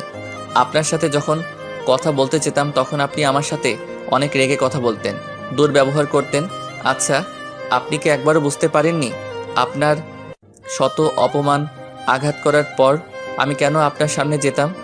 আপনি যখন আমায় অপমান করতেন, আঘাত করতেন, তখন আমি কিছু বলতাম না, কারণ আমি আপনাকে ভালোবাসি। আপনার এমন আচরণে আমি অনেক কষ্ট পেতাম, কিন্তু সেগুলো প্রকাশ করতাম না। আচ্ছা ম্যাডাম, আমি চাকর বলি কি আপনার ভালোবাসা পাওয়ার অযোগ্য? সত্যি কি আপনি বুঝতে পারেননি আমার ভালোবাসা? রাহুল কথাগুলো বলছিল আর চোখ দিয়ে জল পড়ছিল। রাহুলের চোখগুলো ঝাপসা হয়ে আসছে। উর্মি রাহুলকে জড়িয়ে ধরে কান্না করে বলে, ভালোবাসি তো আমি তোমায়, অনেক ভালোবাসি Rahul. I love you Rahul, love you very much. চোখগুলো বন্ধ হয়ে আসছে। আমি ম্যাডামের দিকে তাকিয়ে আছি, তখন ম্যাডাম আবার বলেন, এই রাহুল, কথা বলো না। ভালোবাসি তো আমি তোকে। তুই শুনতে পারছিস না? আমায় ক্ষমা করে দিয়ে আপন করে নিবি না? বল। আরে ম্যাডাম, আপনি কি করছেন? আমার জন্য আপনাকে কান্না করার শোভা পায় না। দেখুন না ম্যাডাম, এই পৃথিবীতে এসেছিলাম অনাথ হয়ে, এখন যাচ্ছি অনাথ হয়ে, আর ক্ষমা তো আপনার কাছে চাওয়া উচিত আমার। আচ্ছা, আমি আসি এবার ম্যাডাম। তখন সুমি রুমে এসে দেখতে পায় উর্মি মাটিতে বসে রাহুলকে জড়িয়ে ধরে কান্না করছে। তখন সুমি বলে, আপু, রাহুলের কি হয়েছে? এই অবস্থা কেন? জানি না, হঠাৎ করে পেটে হাত দিয়ে বসে পড়ে আর মুখ দিয়ে রক্ত বের হচ্ছে। তুই তো ডাক্তার, একটু দেখ না বোন। আপু, রাহুলকে তাড়াতাড়ি করে হাসপাতালে নিয়ে যেতে হবে। আমার কিছু হয়নি, আমি ঠিক আছি। আমায় নিয়ে শুধু শুধু টেনশন করো না। আমায় একটু সাহায্য করো যাতে আমি দাঁড়াতে পারি। এই বলে রাহুল অনেক কষ্টে উঠে দাঁড়ায়। রাহুল যখন উর্মির রুম থেকে বের হতে যাবে তখন রাহুল আবার পেটে হাত দিয়ে বসে পড়ে। উর্মি দেখতে পেল রাহুল আবার বসে পড়ে আর রাহুলের মুখ দিয়ে রক্ত পড়ছে। এবার উর্মি আর সুমি চিৎকার করে বলে, ও মা, রাহুল! রাহুলকে জড়িয়ে ধরলাম। রাহুল, কি হয়েছে তোমার? খুব কষ্ট হচ্ছে কি তোমার? কথা বলো না রাহুল। না বাবা, মামা মামি তাড়াতাড়ি উপরে আসো। উর্মি আর নিজেকে সামলাতে পারল না। উর্মি এবার জোরে তার বাবা মাকে ডাকতে লাগলো, মা, বাবা, মা, বাবা। উর্মি আর সুমির চিৎকার শুনে নিচে থেকে সবাই উর্মির রুমে চলে আসে। সবাই দেখতে পায় উর্মি রাহুলকে জড়িয়ে ধরে কান্না করছে আর রাহুলকে ডাকছে, কিন্তু রাহুল নিশ্চুপ। তারপর সবাই মিলে রাহুলকে নিয়ে হাসপাতালে চলে গেল। রাহুলকে তাড়াতাড়ি করে অপারেশন থিয়েটারে নেওয়া হয়। এদিকে অপারেশন থিয়েটারে বাইরে সবাই বসে কান্না করছে। ভিতরে রাহুলের অপারেশন চলছে। হঠাৎ ডাক্তার খেয়াল করেন রাহুল নিঃশ্বাস চলছে না। রাহুলের বুকে চাপ দিয়ে চেষ্টা করা হলো, কিন্তু ডাক্তাররা ব্যর্থ হলেন। ডাক্তার রাহুলের মুখ থেকে অক্সিজেনের মাস্ক খুলে নিলেন। বন্ধ হয়ে গেল রাহুল শ্বাস প্রশ্বাস চিরকালের জন্য। রাহুল চলে গেল এই পৃথিবীর মায়াজাল বেঁধে করে পরপার যাত্রায়। অপারেশন থিয়েটারে সবাই এক দৃষ্টিতে তাকিয়ে আছে রাহুলের প্রাণহীন দেহটার দিকে। তখন ডাক্তার নার্সকে বললেন, ডেড বডিটাকে বাহিতে নিয়ে যাও। আপনারা ঠিকই শুনেছেন, মানুষের প্রাণহীন দেহটাকে ডাক্তারদের ভাষায় ডেড বডি বা লাশ বলে। ডাক্তারের কথায় নার্স ডেড বডিটার উপর সাদা চাদর জুড়ে স্ট্রেচারে করে ঠেলতে ঠেলতে অপারেশন থিয়েটার থেকে বের করে উর্মিদের সামনে রেখে চলে যায়। সাদা চাদরে জড়ানো ডেড বডিটা দেখে সবার যেন প্রাণটা বেরিয়ে যাবার উপক্রম হলো। উর্মি কাঁপা কাঁপা হাতে সাদা চাদর সরিয়ে দেখতে পায় রাহুল খুব সুন্দর করে ঘুমিয়ে আছে। রাহুলকে ঘুমন্ত অবস্থায় দেখতে কি সুন্দর লাগছে। উর্মি রাহুলকে জড়িয়ে ধরে কান্না করছে। মনে হচ্ছে সে রাহুলকে তার ভেতরে লুকিয়ে রাখবে, তার থেকে তার রাহুলকে কেউ কেড়ে নিতে পারবে না। ছোট আম্মু, দাদিমা, সুমি, ফুপু আর উর্মির কান্নার আওয়াজ হাসপাতাল জুড়ে বিরাজ করছে এক বিষণ্ণতার সুর। ছোট আব্বু, চাচা, ফুপা নীরবে চোখের জল ফেলছে। পরদিন সকালে রাহুলের ডেড বডি নিয়ে যাওয়া হয় সেই চৌধুরী বাড়িতে, যেখানে 5 বছর আগেও রাহুল ছিল জীবন্ত। আর আজকে রাহুল এই বাড়িতে লাশ হয়ে ফিরেছে। রাহুল এই চৌধুরী বাড়িটা রক্ষা করার জন্য নিজের জীবনটা এভাবে বিলিয়ে দিল। দুপুরে রাহুলকে জানাজা পড়ানোর আগে শেষবারের মতো সবাই এসে রাহুলকে দেখে যায়। ছোট আম্মু তো পাথরের শক্ত হয়ে গেছে। সে তার ছেলের লাশের খাটিয়ার কাছে বসে আছে, কোনো কথা বলছে না।